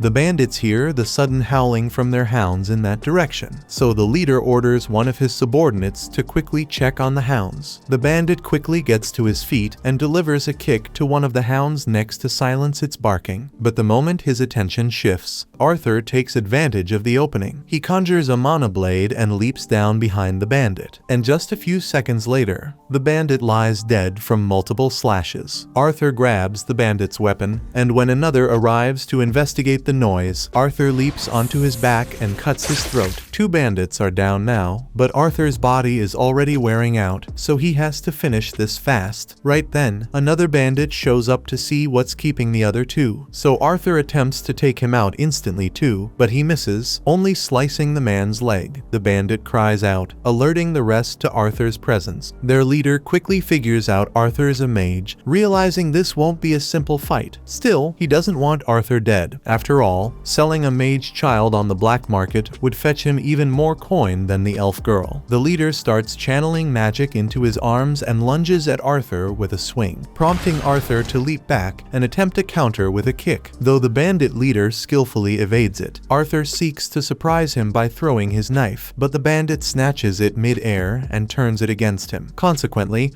Arthur is thrown to the ground, and the bandit hoists him up by the ankles to mock him. The leader taunts Arthur, saying he's no match for an adult in raw strength, and Arthur knows he's right, so instead, he switches tactics and strikes with magic. He throws a fireball straight at the bandit's knee, and as the man cries out in agony, Arthur drives his knife into his skull. With the rest of the bandits dealt with, only the wounded one remains. Arthur finishes him off, then hurries to check on the girl inside the carriage. She's been blindfolded this whole time, completely unaware of what's happened. So Arthur reassures her that the bandits are gone, and she's safe now. Her name is Tesha, and as Arthur helps her out of the carriage, he tells her she's free to return home. But Tesha spots blood on Arthur's hand and becomes deeply concerned for him. Arthur understands that it's typical for children to feel anxious when they see blood, so it may not be wise to let her witness the dead bodies scattered on the ground. He requests Tesha to stay there for a moment and proceeds to drape a tarp over all the bandit corpses. Tesha asks Arthur what became of the men who took her, not wanting to confess that he killed them. Arthur simply explains they had a little accident and won't trouble her again. The girl doesn't press further, so Arthur retrieves her belongings from the bandit's carriage and hands them to her. With a quick farewell, he turns to leave. He still has a long journey home ahead of him, but Tesha suddenly grabs his arm, pleading with him not to go. She's terrified of being left alone. If Arthur abandons her here, she could end up as prey for the tree golems lurking in the forest. He asks if she at least knows the way home, and while she recognizes the direction, she has no clue how far her village actually is. Arthur isn't thrilled about it, but deep down, he knows Tesha won't survive the journey alone. Reluctantly, he agrees to take her home. He takes a look at the hounds, and for a moment, he likes the idea of using them to speed up their travel. Though, since he has no clue how to keep a hound under control, he figures it's best to just leave them behind. However, Tesha insists that they should at least take off the magic collars from the hounds so they can go back to the forest. Arthur cautions her that the wolves might turn aggressive once the collars are removed, but she believes she'll be fine since she hasn't done anything to provoke them. And as someone who lives in this forest, it's her responsibility to care for the creatures that inhabit it. Eventually, she removes the collars from the wolves, and just as expected, they calmly make their way back into the forest. The following morning, Arthur and Tesha start their journey toward the elf village, and after some time, they pause to have a meal. Arthur prepares a simple stew and insists she eat it, explaining that she'll need the strength for the lengthy journey ahead. Tesha finds the stew's aroma odd, being made solely from dried meat and salt, so it's not particularly tasty, but it's better than going hungry. Tesha asks Arthur what brought him to the Elshire forest in the first place, since it's unusual for humans to come here, especially a child traveling alone. Arthur then explains that he was separated from his family and somehow ended up this place. Arthur then asks Tesha what life is like in the kingdom of Elinor, and she adores it there. Her parents are usually occupied with work, so she mostly spends her time with her servant and her grandpa. They keep moving forward on their journey, but since Tesha has no idea how far her village actually is, it's tough to tell how long the trip is going to take. To make things even more frustrating, the hounds Tesha set free have been trailing them for quite some time now, and Arthur is seriously starting to regret not killing them when he had the chance. That night, Arthur chooses to keep watch outside the tent to ensure the hounds don't attack him and Tesha while they sleep. However, after some time, Tesha peeks her head out and urges Arthur to come to bed. He insists he isn't tired and plans to stay on guard, but she's far too frightened to be left alone, so she begs him to join her inside the tent instead. Arthur finally relents, choosing to stand guard from within the tent to ease Tesha's worries. She tries to act unafraid, but she insists that Arthur remain close to her at all times. Before bedtime, she's curious to learn about the human kingdom and asks Arthur if it's true that all humans are perverts who take multiple wives. Arthur is caught off guard when Tesha says that and asks her where she heard it, so she tells him it was her grandfather who said it. Arthur admits that there are people like that, but insists that most humans are actually pretty modest. Tesha takes his word for it, then rolls over and falls asleep right away. By morning, Arthur and Tesha wake up and continued on their travels. Over the past few days, Tesha has grown quite fond of Arthur, and now that the memory of the slave traders had faded, she seems much happier, though her survival skills were still lacking. She couldn't even manage to cross a river by herself, forcing Arthur to carry her over. Out of nowhere, Arthur feels a strong pain in his chest, and he can't figure out what's causing it. Tesha, visibly concerned, rushes off to search for some medicinal herbs that might be useful, but Arthur has a feeling this isn't just an ordinary sickness. As he leans back against a tree for support, the hound from earlier suddenly appears, and Arthur begins to panic, realizing he's in no shape to defend himself if it chooses to attack. Tesha soon returns with the herbs, so Arthur warns her to stay away because the hound might be dangerous. But to his surprise, the wolf just drops a dead boar in front of Arthur and walks away. Arthur is confused by what just happened, but Tesha assumes the hound was trying to thank him for his help earlier. That evening, Arthur and Tesha make camp and have some roasted meat by the fire. The meal tastes far better than the stew, and Tesha absolutely loves it. Earlier, while she was out looking for medicinal herbs, she stumbled upon some mushrooms, so she shares them with Arthur, though he likely should have refused the odd-looking fungi, because they leave him suffering from a nasty bout of diarrhea. Once Arthur wraps up his business, he's completely exhausted and on the verge of passing out. But Tesha keeps chatting with him. She starts telling Arthur how her grandfather used to read her storybooks about the human and dwarven kingdoms, which made her dream of visiting those lands. Unfortunately, she was never given the chance, since elves have always been wary of people from other races. Just then, Tesha realizes that Arthur hasn't been listening to a single word she said, but she knows he's just sleepy, so she covers him with a blanket and wishes him a good night. The following morning, the pair resumes their journey, but the throbbing in Arthur's chest grows even more intense. Tesha apologizes for not knowing how to ease his suffering, but Arthur reassures her it's nothing serious. Shifting the conversation, she asks if she can call him Art, explaining that she now sees him as a friend. After all, they've shared so much time together and grown incredibly close. Arthur tells her he's fine with being friends, and Tesha seems surprised by how casually he takes it. With a playful grin, Arthur dramatically vows to treasure every second that Tesha considers him a friend, but his teasing only annoys her. She scolds him to quit acting so immature. Arthur finds it amusing that she of all people would call him childish, especially after she was the one pleading with him to stay close because she was afraid. However, Tesha insists that was completely different. Putting that aside, Arthur realizes something. Tesha is actually the first real friend he's ever had. Back in his old world, people feared him too much, and he never had anyone he could truly consider a friend until now. Right at that moment, Tesha notices something that seems familiar, so she calls Arthur over to check it out. Arthur walks over, thinking he might finally see his parents, but instead, he finds himself staring at a massive tree with a portal right in its trunk. Tesha explains that this is the gateway to Elf Village. Then she reaches out her hand and invites him to follow her inside. Sadly, the elves still harbor a deep hatred for humans, so once Arthur steps into the elf village, he's immediately under arrest, and the guards press their blades against his throat. Desperate, he turns to Tesha, hoping she'll speak up for him, but to his astonishment, she just stares at him coldly without saying a single word. Witnessing this, Arthur begins to suspect that Tesha deliberately lured him into a trap, and he can't believe he let himself fall for the idea that someone might genuinely want to be his friend. After everything, he's already endured many betrayals in his previous life. Just as the elves are about to execute him, with Tesha silently watching, it turns out she had no part in this betrayal. It's unclear why she stayed quiet until now, but the moment she hears the guards declare they're going to kill Arthur, she finally speaks up and orders them to stop. One of the guards protests, insisting the boy is nothing but a savage human, but Tesha firmly counters that Arthur isn't a threat. In truth, he's the sole reason she managed to return home safely. Tesha's testimony should have been enough to make the guard pause and rethink executing Arthur, but instead, he dismisses it, presuming Arthur must have manipulated her into believing he's a good person, and thus, the guard still intends to kill him regardless. Yet, before he can finish, an old man steps forward and commands them to release the boy. His name is Virion, Tesha's grandfather and the former king of the elf tribe. Far more rational, he trusts Tesha when she insists that Arthur saved her life. life. He even apologizes to Arthur for treating him so harshly after everything he did to save Tesha. Still, it did seem quite dubious that the missing princess suddenly appeared alongside an unfamiliar boy. Arthur is relieved that he's no longer going to be executed, but he's also completely stunned to learn that Tesha is a princess, since she never bothered to tell him. Despite traveling together for days, Tesha apparently didn't think it was worth mentioning. Right at that moment, Tesha's mother and father arrive, having been told their daughter had finally been brought back, and Tesha immediately rushes into their arms, overjoyed to see them after so long. If Tesha is a princess, then logically, her parents must be the king and queen of Elenoir. Unfortunately, they aren't nearly as reasonable as Virion was. The second Tesha's father notices Arthur, he demands to know why a savage human is standing in his kingdom. He commands his soldiers to seize the human and put him to death on the spot. Yet not a single one of them obeys. Even though he is the reigning king, Virion had already given orders to leave Arthur unharmed, and every last soldier is far too afraid to defy Virion. The elder elf steps in, reminding the king that Arthur was the one who rescued Tesha and brought her home safely, meaning they can't just treat him like some enemy. Tesha, too, insists that Arthur should be received as an honored guest in their castle, not a prisoner. However, her father hesitates to accept this. After all, humans are strictly forbidden from entering the elf kingdom, much less stepping inside the royal castle. But the thought of dealing with Tesha's outburst is enough to sway him, and he grudgingly consents to treating Arthur with proper hospitality. With the misunderstanding now resolved, the group prepares to make their way to the castle. Though, just before they depart, Virion informs Arthur that he wishes to speak with him privately later. Arthur feels a bit cautious around Virion, as he can sense the immense power the old man possesses, but he doesn't have much time to dwell on it, because Tesha quickly pulls him away to give him a tour. It's Arthur's first time seeing the elf kingdom, and he's blown away by how different it is compared to the human kingdom. Still, the hatred against humans remains obvious, as every elf they pass seems to stop whatever they're doing just to stare at Arthur while he walks alongside Tesha toward the castle. However, no one dares to insult him outright, since he now holds the status of an official royal guest. Tesha is the only one who treats him with genuine kindness, but Arthur can't help but keep wondering why she hesitated so long before stepping in when the guards were about to execute him. Right at that moment, the pain in his chest returns, and it's been steadily getting worse with each passing day, though he still has no idea what's behind it. Once they reach the castle, Tesha is warmly welcomed by her servants, and she immediately makes it clear that Arthur is to be treated with kindness and respect, no matter if he's human. With that settled, she turns to Arthur and asks if he wants to go play with her, but Arthur suggests they hold off for now. He figures her parents would want a full account of what happened to Tesha and how the two of them managed to return safely. The group makes their way into the meeting room, and since they're about to have a proper discussion, Tesha insists they should bring out some tea and snacks. Once the refreshments are served, Tesha's father takes the opportunity to introduce himself properly. He reveals his name is Alduin, and he rules as king of Elenoir. His wife is named Muriel, and of course, his father is none other than Virion. Arthur introduces himself as a simple town boy from the kingdom of Sapin, fully aware that someone like him, just a human, would typically never be granted entry into Elenoir, much less an audience with a royal family, so he expresses his gratitude for their hospitality. Alduin is amazed by how composed and mature Arthur acts, especially for someone his age, but more importantly, he's eager to hear the full story about what happened with Tesha and how she ended up going missing. Arthur recounts the full story of how he was separated from his family during a bandit assault and found himself in the Elven Forest, though they omit the detail about encountering Sylvia in the cave. He then describes the moment he met Tesha, explaining that he discovered her in the midst of being abducted by slave traders. Alduin is furious that humans had the audacity to attempt selling Tesha into slavery, but Arthur points out that elves have also engaged in the crime of slave trading, so it's not solely a human vice. Setting that aside, Virion inquires how Arthur succeeded in rescuing Tesha from the slave traders. Arthur then reveals that he eliminated them all. When one of the guards hears this, he begins shouting that it's impossible for a child to have taken down slave traders alone, but Virion quickly silences him, warning that he won't say it again. Arthur doesn't appear to be lying, so Alduin says he's inclined to believe his story, and now that everyone is on the same page about what happened, Arthur mentions that he has a favor to ask. task. As he already explained, he ended up stranded in the forest following the bandit attack, so he's hoping they can help him return home. Alduin is furious that a human would have the audacity to request a favor from the elven family, but considering Arthur went out of his way to safely bring Tesha home, it's only right that they repay the debt. Besides, if Alduin refuses to assist Arthur, he'll have to endure Tesha's inevitable outburst, and he'd rather avoid that. Reluctantly, he agrees to help. However, the teleportation gate leading back to Sapin is currently sealed and can only be activated once every 7 years during the summit between the leaders of the three kingdoms. Since the last meeting was 2 years ago, Arthur would need to wait another 5 before the portal becomes accessible again. Arthur isn't willing to wait that long, and Alduin also dislikes the thought of a human remaining in Eleanor for 5 years, so he decides to have a group of soldiers guide Arthur back to Sapin. He wants the boy gone as quickly as possible, but since it's already quite late, he says Arthur can rest here for the night and depart in the morning. Arthur expresses his gratitude for Alduin's decision to help him return home, but the pain in his chest keeps intensifying, and Virion appears to pick up on the fact that something isn't right with him. A little while later, a room has been prepared for Arthur in the castle, and he is currently taking a bath, but the pain just keeps getting worse and worse, so Arthur is getting worried that he might die. After his bath, he walks out onto the balcony to get some fresh air in hopes that it will help with the pain. He feels a little better now, but he needs to figure out the cause of his constant pain before something bad happens. Right then, Arthur glances upward and spots Tesha along with her parents standing on the balcony above him, and the sight of them brings his own parents to mind. He still doesn't know if Reynold and Alice survived the bandit assault, but he's aware of how strong they are, so they must have found a way to make it through. Even so, he deeply wishes he could speak with them at this moment. Just then, Tesha notices Arthur, and she can tell that he looks sad, so after she's done with her parents, she goes to talk to him. Once she finally catches up to Arthur, she apologizes for how rudely her father treated him, but Arthur says he doesn't mind. He understands why Alduin would behave like that, since there have been decades of wars between the elves and the humans, so of course it would be hard for him to trust a human, especially when his daughter is involved. Thinking about parents makes Arthur remember how far he is from his own, and he can't help but worry that they might not be glad to see him. After all, their whole trip had been for his benefit, so they might end up blaming him for everything that happened. He also holds himself responsible for failing to protect his family during the bandit attack and getting separated from them. But just then, Tesha grabs his face and shakes his head. She doesn't know much about Arthur's parents, but if they're anything like her own, then she's certain they'll be happy to see him when he finally makes it back. At that moment, the hallway becomes illuminated by a bunch of fireflies, and in the middle of their radiant light, Arthur begins trying to picture his parents' smiling faces. Ever since he was reborn into this world, they've been by his side, and not once have they made him feel unloved. So then, why is he so afraid that they might resent him for what happened? He has been letting his trauma from his past life cloud his judgment with suspicion for a while now. He even suspected Tesha of backstabbing him earlier, but when he looks at her now, all he sees is an innocent girl who would never want to hurt her friend. Suddenly, Arthur senses something flying directly toward Tesha, so he quickly catches it and instantly channels his mana, ready to strike back at whoever launched it. But to his surprise, it turns out Virion was the one who threw it. Arthur can't believe Virion would do something as cruel as try to harm his own granddaughter, but Virion assures him that he never meant to hurt Tesha. The projectiles he tossed were merely a couple of glowing fireflies, and she wouldn't have even felt them. However, he still finds it impressive that Arthur was able to react and counterattack so quickly. The reason Virion pulled this stunt was to verify whether Arthur was telling the truth about possessing the strength to kill those slave traders, and he was clearly telling the truth. Tesha runs over and tells Virion to stop messing with Arthur, but that's not why he came here. He noticed something interesting about Arthur earlier, so he wants to have a little sparring match with him to see how strong he really is. Virion summons a sword using his magic for Arthur to use in their fight and moves Tesha out of harm's way so she won't get injured. Arthur accepts the challenge and rushes forward, swinging at Virion, but Virion is far too quick. Even when Arthur enhances his speed with mana, he still can't match Virion's movements, and just when it seems like he's found a chance to strike, Virion breaks Arthur's sword with a strike from his palm. A shard of the broken wood flies toward Tesha, so Arthur Arthur hurls the remaining piece of his sword to block it and keep her safe. Arthur launches an attack at Virion using only his mana, but Virion responds by meeting him with his own mana. The sheer power of Virion is utterly dominant, leaving Arthur with little hope of defeating him. Yet Arthur isn't the type to back down. After Virion sends him flying, Arthur instantly rushes forward again, this time striking Virion squarely on the forehead. The hit didn't deal much damage, but Virion is stunned that Arthur managed to break through his defenses and actually land a blow. Eager for a second round, he's suddenly interrupted when Tesha pinches his backside and scolds him for bullying Arthur. Arthur reassures them that it's fine. In fact, he's almost honored that someone as strong as Virion considers him a worthy opponent. Seizing the moment, Virion then tells Arthur that he wants to take him on as his disciple. Arthur is taken aback and questions Virion if he being serious, though this clearly isn't the kind of thing Virion would ever joke about, so he presses Arthur, asking whether he'll accept the offer. Arthur hesitates, unsure how to respond, particularly because he still hasn't managed to let his parents know that he's alive. Virion reassures Arthur that if that's his only concern, he knows a way for Arthur to speak with his parents immediately. Arthur is curious, but before he can respond, another strong pain shoots through his chest, and Virion appears to understand the reason behind it. He informs Arthur that he has received a beast will, and if Arthur does not consent to becoming his disciple, the pain on his chest will kill him sooner or later. Upon receiving such dreadful news, Arthur tries to sleep, but rest doesn't come easily. The fear of being separated from his family, along with the looming possibility of his own death, plunges him into a horrifying nightmare where a demon torments him. Suddenly, he hears a voice calling his name. When he opens his eyes, he sees Tesha on top of him. She's been attempting to wake him up for some time, but he keeps muttering about a monster, which is beginning to frustrate her. She urges him to quickly prepare, as Virion is already outside waiting. Arthur rises from bed and begins to change his clothes. As he dresses, Tesha inquires if he truly intends to remain here and train under her grandfather. However, Arthur hasn't made up his mind yet. His choice hinges on whether Virion can indeed connect him with his family, for as long as Arthur has the opportunity to speak with his parents and assure them of his safety, he will feel content. After getting dressed, Arthur and Tesha make their way downstairs together. However, the moment they open the doors, they overhear Alduin in a heated argument with Virion. Alduin can't bear the idea of allowing Arthur to stay in the Elf Kingdom. It would defy centuries of elven tradition for Virion to accept him as a disciple, but Virion remains unmoved. He's taken a liking to Arthur, and he's determined to make him his disciple, no matter who tries to stand in his way. Tesha attempts to defend Arthur, but Alduin refuses to listen to her perspective since it's obvious she supports Arthur remaining with them. By chance, Virion isn't interested in Alduin's viewpoint either. Because of this, he instructs Arthur and Tesha to board the carriage, as they have places to go. During their journey to meet Virion's acquaintance, the trip drags on for so long that Tesha eventually falls asleep. Arthur questions Virion about whether their arrival will still take a while, but this time, he calls him Grandpa. Virion is surprised on how fast Arthur has abandoned formalities, though if everything goes well and Arthur stays under his guidance, he might as well be considered family. The casual way Arthur speaks doesn't bother Virion at all. In fact, he's happy that Tesha finally has a friend to spend time with. Being an only child, she is the only heir to the throne. Because of this, most of the other children keep their distance from her. The few who did get close inevitably shattered her trust in some way. As a result, Tesha struggles to open up to new people, yet when she's with Arthur, she always appears to be enjoying herself immensely. For this, Virion is deeply grateful. Arthur, too, has deep-seated trust issues, but when he looks at Virion, all he perceives is a genuine, kind-hearted man, someone he instinctively feels he can rely on. The carriage finally reaches their destination. After waking Tessie up, everyone exits the carriage. Arthur is curious about the identity of this enigmatic individual, reasoning that they must hold great significance if someone as influential as Virion would travel all this way just to meet them. Virion can't wait any longer, so he stomps toward the door and shouts for Rinia to come out immediately. As he leans in, pressing his ear against the door to listen for any movement inside, he's suddenly struck in the face when the door swings open. After collecting himself, Virion presents Rinia as a sorceress with rare abilities. Given her expertise, he's confident she can assist Arthur in reaching out to his family. She welcomes them inside so they can begin right away. However, once they step in, all Arthur notices is an ordinary-looking home with nothing but a simple bucket of water resting on the table. This makes him question just how she plans to help him. Rhaenyra reveals that she belongs to a rare category of mages known as diviners. As a diviner, she possesses the ability to look into both the past and future of individuals. She briefly channels her powers toward Arthur and instantly senses that he is no ordinary child. Certain portions of his past remain obscured from her vision. However, even if she could see more, her understanding would still be limited, as her power only grants her fleeting glimpses of fragmented memories. That being said, Arthur didn't visit to have her look into his past. His purpose was to reassure his family that he's safe. Rhaenyra slides the bucket of water toward Arthur, instructing him to focus deeply on his parents for the best outcome. She then starts channeling her abilities, and within moments, visions of his parents begin to appear to Arthur. Alice has just completed cooking a pot of stew for dinner, far more than the two of them could possibly eat. Reynold adores this dish, but neither of them can truly savor it with Arthur missing. For all they know, he might have died after that terrible fall from the cliff. The guilt consumed Reynold so deeply that he nearly succumbed to alcoholism. Yet, with his wife pregnant and in need of care, he had no choice but to abandon the search for their son and retreat to the city instead. In the city, Reynold found work and, within just a few weeks, managed to earn enough to buy a house. Yet, no amount of prosperity could ease the pain of Arthur's absence. In that moment, they suddenly hear his voice. Though they can't see him, Arthur reassures them that he's alive and safe, currently residing in the elven kingdom of Elenoir. He admits he doesn't fully understand how it works, but with the help of a friend, he's using a rare form of magic to communicate with them across the distance. He wants to come back home, but at the moment, he can't do that because there's something wrong with his body. He needs treatment, and without it, he won't survive. Still, he promises that as soon as he's healed, he'll return to them. He just doesn't know exactly how long that recovery will take. He also doesn't want them to carry any guilt over what happened, because it was his decision, and if he had to make that choice again to protect his family, he wouldn't think twice. Reynold and Alice are overjoyed to learn that Arthur is still alive, but having to part ways with them once more brings tears to Arthur's eyes. Even so, he's grateful that he had the chance to speak with them again, and he's made up his mind he will never put them through that kind of worry again. In order to keep that promise, he knows he must grow stronger. So, he turns to Varian and asks to become his disciple. Now they just need to convince Alduin to agree to let Arthur live in the castle. Alduin is still against the idea because of his deep hatred for the humans, but Tesha reminds him that Arthur saved her, so if he kicks him out, then he'd be seen as an ungrateful elf. Alduin still attempts to argue that Arthur's presence could spark a major incident within the elf kingdom if anything were to go wrong, but Varian has already considered that possibility. He instructs Alduin to make a public announcement declaring Arthur as his new disciple, because with Varian's authority, no one would dare to object or raise a complaint about Arthur staying there, and with that, Arthur is officially granted permission to reside in the royal palace. Once the meeting concludes, Alduin approaches Arthur to apologize for how he behaved earlier. While he may not be fond of humans in general, Arthur seems like a good kid, and since Arthur saved Tesha, Alduin feels it's his responsibility, as her father, to repay that debt. He tells Arthur that he can now consider himself part of the family. Arthur is a bit taken aback by how quickly Alduin and Muriel changed their attitude toward him. But then again, both Varian and Tesha had spoken up for him a great deal, so it makes sense that Alduin would come around. Arthur thanks Alduin and says it's an honor to be welcomed into the royal castle. But Tesha interrupts and says this isn't good enough. If they are really going to welcome Arthur, then she wants Arthur to be allowed to play outside with her, and considering the fact that Alduin has already accepted Arthur, he has no objections to him and Tesha playing together. With permission granted, Tesha eagerly pulls Arthur out into town to give him a tour. Once again, he finds himself fascinated by elven culture. Tesha is quite familiar with this area, so she informs Arthur that just down the road, there's a shop filled with delicious fruits and sweets. However, she warns him that it's extremely popular. If they don't move quickly, all the treats might be gone. Grabbing his arm, she tugs him along to pick up the pace, and Arthur follows after her with a smile. But then he accidentally bumps into a kid along the way. it was an honest mistake, but the kid starts insulting Arthur and yelling at him for getting his filthy human germs all over him. At this point, Arthur is wondering how this kid has the balls to be so rude when he is within punch range. But Tesha tells him to just ignore him because it's not worth causing trouble over something as minor as this. Typically, Arthur would have chosen the mature path and simply walked away from Faerith. But when Faerith begins insisting that Tesha shouldn't associate with someone as lowly as Arthur and should instead spend her time with him, Faerith, a member of the elven nobility, clearly has a high opinion of himself. So, Arthur decides to toy with him a bit. He acts like he's thrilled to meet Faerith, but deliberately mispronounces his name. Faerith gets mad that Arthur mispronounced his name, so Arthur apologizes and acts like it was a mistake. He says he will be sure to pay proper respect to Faerith the next time they meet and turns around so he can leave with Tesha. But Faerith stops him. He may be insufferable, but he's not stupid, so he figured out that Arthur was intentionally being sarcastic, and he refuses to let such disrespect go unpunished. He challenges Arthur to a duel with the honor of his family name on the line, and Arthur can't believe he was really dumb enough to request a duel. Tesha intervenes, telling Faerith that even as a noble, he's taking things too far. Faerith responds that challenging someone to a duel is only natural when they've dishonored his name. However, Tesha counters by reminding Faerith that Arthur is Virian's disciple. It would be foolish to pick a fight with the disciple of the kingdom's most powerful man. Yet Faerith remains convinced there's no way he could lose to a mere human. He then warns Arthur that refusing the duel would shame Virian's name. Arthur is still trying to wrap his head around this whole thing. In his old world, a duel was always a battle to the death, so it makes no sense for a kid to carelessly challenge him to a duel here. But judging by the mildly entertained looks on the adults nearby, it seems that duels aren't death battles here, so Arthur has no reason to refuse. Tesha asks Arthur if he's sure he wants to do this, and he says he is fine with it. So the duel becomes official, and the two get ready to fight. The duel starts, and Faerith charges at Arthur with a stick, full of confidence. Everyone has a plan until they get hit,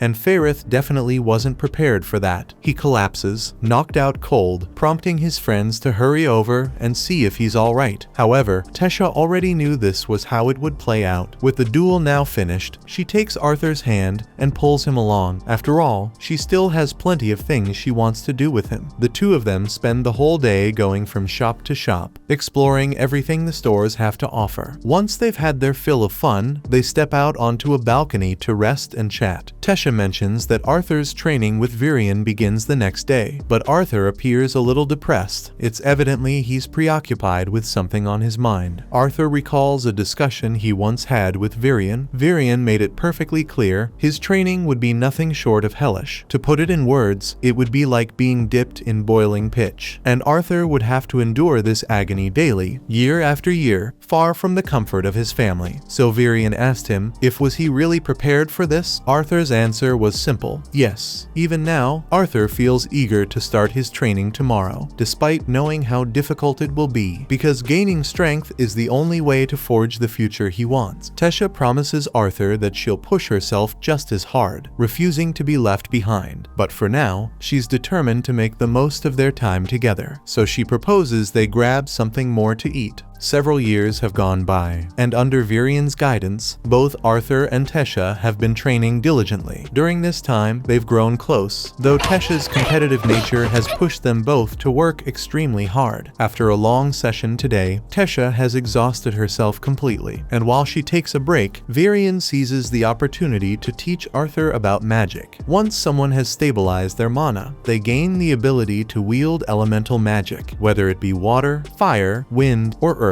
However, in this world, the elements one can master are largely determined by their race. Take elves, for instance. They have a natural talent for wind magic, along with strong aptitudes for water and earth. Fire, on the other hand, tends to be incompatible with them. On the other hand, dwarves excel particularly in earth and fire elemental magic. However, humans are capable of using all four elements, though their affinity for any single one can vary greatly depending on how much they've trained. Tesha lifts lifts her hand and questions Virion. Why hasn't he had Arthur train with his mana core if it's so crucial? Virion responds that, at the moment, Arthur just isn't strong enough to endure it. His body holds a beast will, and while it can provide immense power, it also disrupts the link between Arthur's physical form and his mana core. That instability is what's causing the pain in his chest, so before he can resume mana training, he must first fully reassimilate his mana core. Tesha playfully claims this proves she's stronger than Arthur at the moment, but he shouts back that naturally she'd have the upper hand since her attacks are all enhanced with mana. Among the elves, someone is considered gifted if they awaken their mana by age 10, yet Tesha could wield magic at just 9. That's why she's been training side by side with Arthur all this time. Since Arthur's training has been advancing steadily, Virion decides it's finally time to awaken his beast will. If the process succeeds, the constant pain in Arthur's chest should disappear completely, becoming an official beast tamer through this ritual. Arthur expresses his gratitude to Virion and urges him to begin immediately. As Arthur takes a seat and Virion starts the awakening, Tesha watches with concern, unsure if Arthur will truly be alright. Virion reassures her, admitting that while Arthur might feel some intense heat, it shouldn't be unbearable. But the moment Virion starts awakening the beast will, Arthur lets out a scream of agony as an overwhelming surge of energy explodes from his body, so powerful that it violently throws both Virion and Tesha backward. While the awakening itself technically succeeded, the immense strain it places on Arthur's body causes him to collapse unconscious on the spot, leaving both Virion and Tesha deeply concerned. They carry Arthur back to the castle and lay him down to rest, giving him time to recover. When Arthur finally wakes up, he sees Virion sitting beside the bed, watching over him. Virion asks if he's feeling okay, and Arthur replies that he seems fine. Curious, Virion then questions whether there's anything unusual about the beast will Arthur received, because a reaction as intense as his almost never occurs. Arthur had planned to keep his meeting with Sylvia hidden, but seeing no reason to conceal it any longer, he finally admits to Virion that his beast will was a gift from a dragon. The revelation leaves Virion stunned. He struggles to believe it at first, yet he can't ignore the fact that the sheer power radiating from Arthur's beast will undeniably resembles that of a dragon's. Virion warns him that he must never speak of his dragon will to anyone. If this secret were to spread, it would draw unwanted attention his way. Having said that, Virion informs Arthur that he's set to return home in just 4 months, meaning he'll need to stay cautious once he departs. Arthur is taken aback. He'd assumed he still had 2 years before the next interrace meeting, but as it turns out, a cultural exchange event was recently arranged, so the portals to Xyrus City will reopen in 4 months. Arthur asks Virion if Tesha has been told yet. She'd be heartbroken to learn he's leaving so suddenly. Virion replies that her parents are currently explaining everything to her. That night, as Arthur lies in bed holding the egg Sylvia entrusted to him, he struggles to accept that he'll be parting ways with Tesha in just 4 short months. Suddenly, he notices something. The egg begins to hatch. Moments later, a tiny dragon emerges. Arthur is initially concerned, but the creature is so small and adorable that it couldn't possibly hurt anyone, so he gently scoops it up into his hands. But then the dragon sinks its teeth into his arm. Arthur stumbles back and lets go of the dragon, but when he examines the place where he was bitten, he doesn't see ordinary bite marks. Instead, a crest begins to form. This crest creates a connection between Arthur and the dragon, allowing him to feel what the dragon is thinking, even if he doesn't fully comprehend it. Since he'll be the one raising the dragon, he makes the choice to name it Sylvie, after her mother, Sylvia. He then falls back asleep, but the following day Tesha enters Arthur's room, intending to talk to him about his departure in 4 months. However, as she lifts the covers to wake him, she notices Sylvie lying beside him in bed. Arthur wakes up confused, thinking at first that something might be wrong, but soon realizes that Tesha is simply playing with Sylvie, so he decides to go right back to sleep.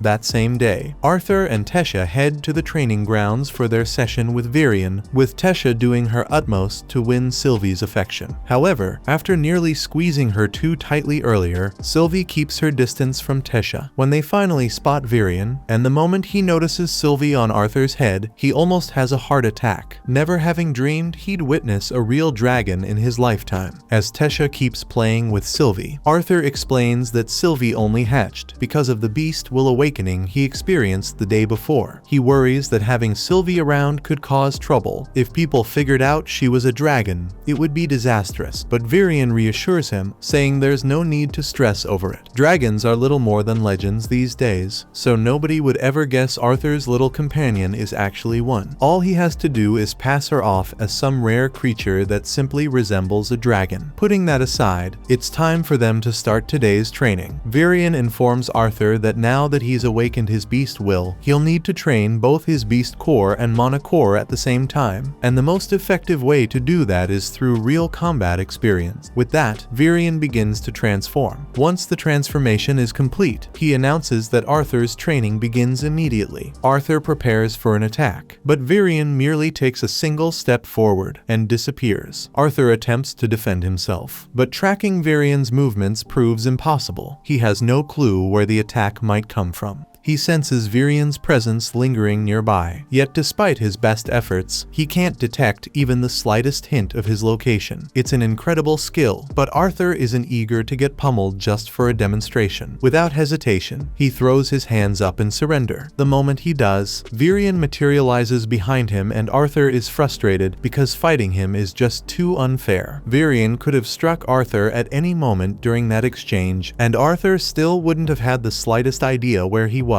All thanks to Virion's beast will, which belongs to a shadow panther. This gives him the ability to manipulate the wind with such precision that he can completely control and even erase every trace of sound he produces. Though his transformation is undeniably formidable, it isn't flawless, as it consumes an enormous amount of his mana. Anyway, Virion never really intended to fight Arthur in that form to begin with. He just wanted to show off a little, and now that he has demonstrated how powerful a beast will can be, he summons a sword so Arthur can begin his real training. Several days pass, and Arthur's control over his beast will has improved dramatically. The constant pain in his chest has faded, and his body has adapted enough that he can now match Virion's shadow form and speed. But more than that, he's been able to enjoy the rest of his time simply playing with Tesha. Then, during another one of their trips, Arthur unexpectedly runs into Faerith right there in the middle of the street. However, he doesn't recognize him at all, and Faerith feels insulted, so he demands another duel with Arthur. Of course, that goes about as well as last time. So Faerith ends up on the floor, and his friends stand over him, wondering how he managed to lose in half a second. Arthur still doesn't recognize who Faerith is, so Tesha jogs his memory, explaining that he's the boy who once challenged Arthur to a duel years ago. Recalling how much fun he had that day, Arthur offers Faerith a hand, treating him as a friend now. Faerith takes his hand, no longer interested in fighting Arthur. Arthur asks if Faerith and his friends will be participating in the cultural exchange event coming up in a few months. Faerith confidently says yes, boasting that he was selected due to his outstanding skills, though, in truth, all the noble-born children were simply invited to attend. Hearing that, they ask if Tesha will also be attending the event, but it seems she won't. Faerith explains that the royal family can't afford to let their delicate princess get lost again. However, Tesha takes great offense at being called delicate, and in a burst of anger, she punches Faerith, sending him flying. The blow knocks Faerith out cold, and realizing how bad this makes her look, Tesha freezes, so Arthur quickly grabs her and dashes away before people can gather. Once they are a safe distance away, Arthur yells at Tesha because a princess can't go around punching her subjects for no reason. Although it's not like Arthur has much of a right to complain about violence with how he lived his past life. Tesha doesn't understand what the big deal is because she's fairly certain that Faerith is still alive. But Arthur is yelling at her just like her father, so she calls him an old man and runs off crying. That night, Tesha is still upset, crying alone in her room. Wanting to lift her spirits, Arthur quietly slips up to her window and asks if she'd like to join him for a walk outside. She agrees, but as they wander through the trees, she hesitates and asks if this is truly okay. Arthur reassures her there's no need to worry. Even if they somehow stumble upon kidnappers, they're strong enough to get away easily. And anyway, he adds, the sight of the night sky is worth taking the chance. Arthur checks with Tesha to see if she's feeling sleepy, and though she's obviously close to collapsing, she firmly claims she's okay. Arthur assures her she can rest if she needs to. But since this could be the final chance for Tesha Tesha to share meaningful time with Arthur like this. She declares she'll stay awake. Yet, Tesha's so drowsy that she begins imagining monsters lurking in the trees, and Arthur is amused that she's still afraid of ghosts at her age. Tesha says that she's not frightened by ghosts, insisting her trembling is just from the cold, so she tosses more wood onto the fire. She asks Arthur to share a little about the human kingdom to help keep her awake, but Arthur isn't very familiar with it since he's never actually visited. Tesha says she wishes Arthur could stay here forever, and he feels the same way, but if he stays, he'll never reunite with his family again. He tries to keep the conversation going, but Tesha is already sleeping, so Arthur decides it's time to return for the night. The moment of Arthur's departure has finally arrived, but before he departs, Varian presents him with a gift. It's a unique compass designed to guide Arthur back to the Elf Kingdom should he ever wish to return. Grateful, Arthur expresses his thanks, but his attention shifts when he realizes Tesha is absent. He asks about her whereabouts, only to learn that she couldn't bring herself to witness him leaving. As the portal opens and Arthur prepares to step through, he suddenly hears Tesha's voice calling out his name. She sprints down the street, desperate to reach him, but stumbles and falls. Seeing this, Arthur rushes over to make sure she's okay. He reaches out a hand to lift her up, and Tesha starts warning Arthur that he'd better look after himself while he's away. Arthur can tell how deeply she cares, so he pulls her to her feet and wraps her in one last hug, whispering that he's really going to miss her.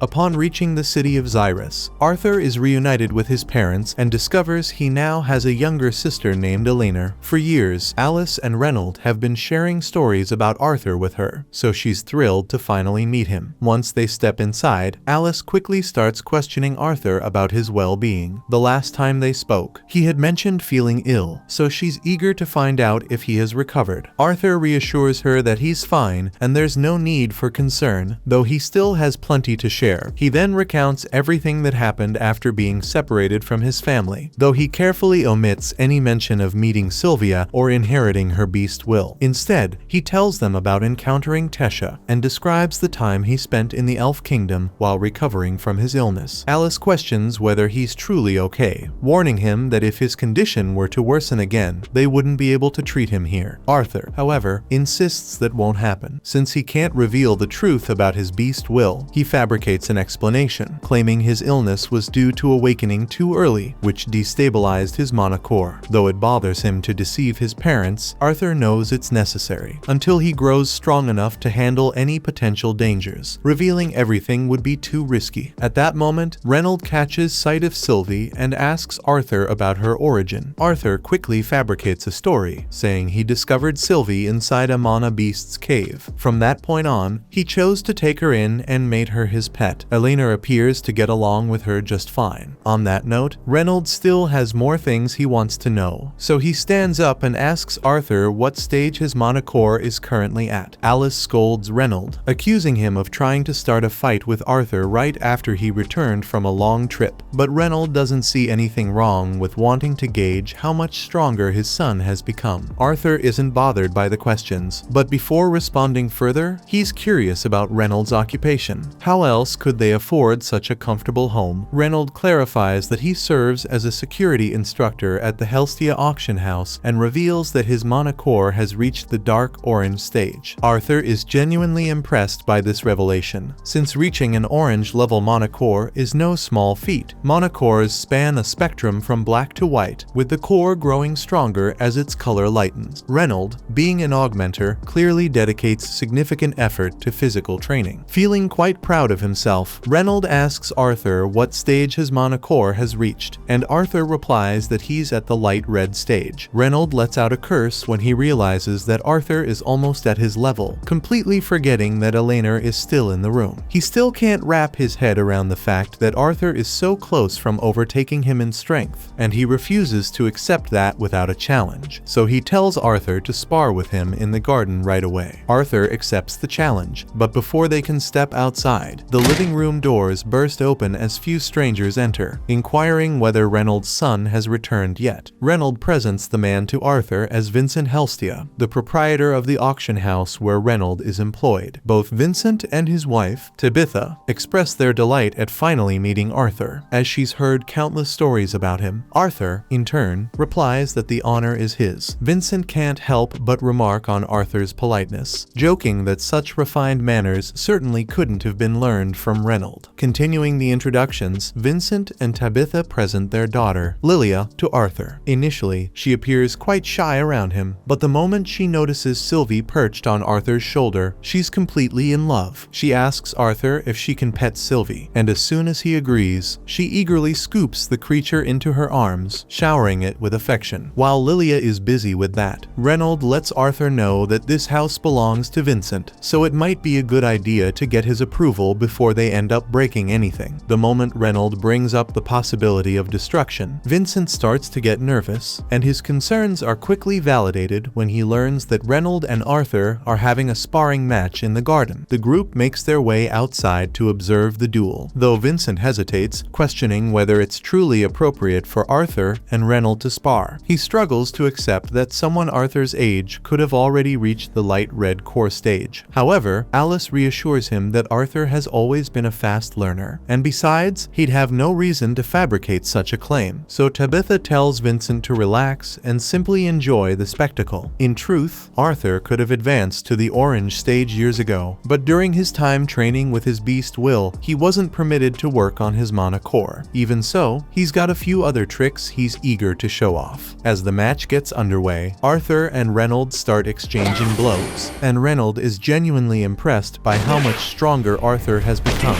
though he still manages to overpower him when it comes to raw strength. Eventually, some space opens up between them, and Reynolds says he wants to take things up a level, igniting his hand in flames and telling Arthur he still has a chance to back out if he wants to. In this world, every mage possesses an elemental affinity, a type of mana they resonate with most naturally. While conjurers can effortlessly wield their aligned element, augmenters typically struggle to do the same. That said, there's a notable exception. Once an augmenter advances to a high enough level, they gain the ability to recognize their elemental compatibility and channel it to enhance their physical strikes. Reynolds has become much harder to handle after imbuing his body with fire magic.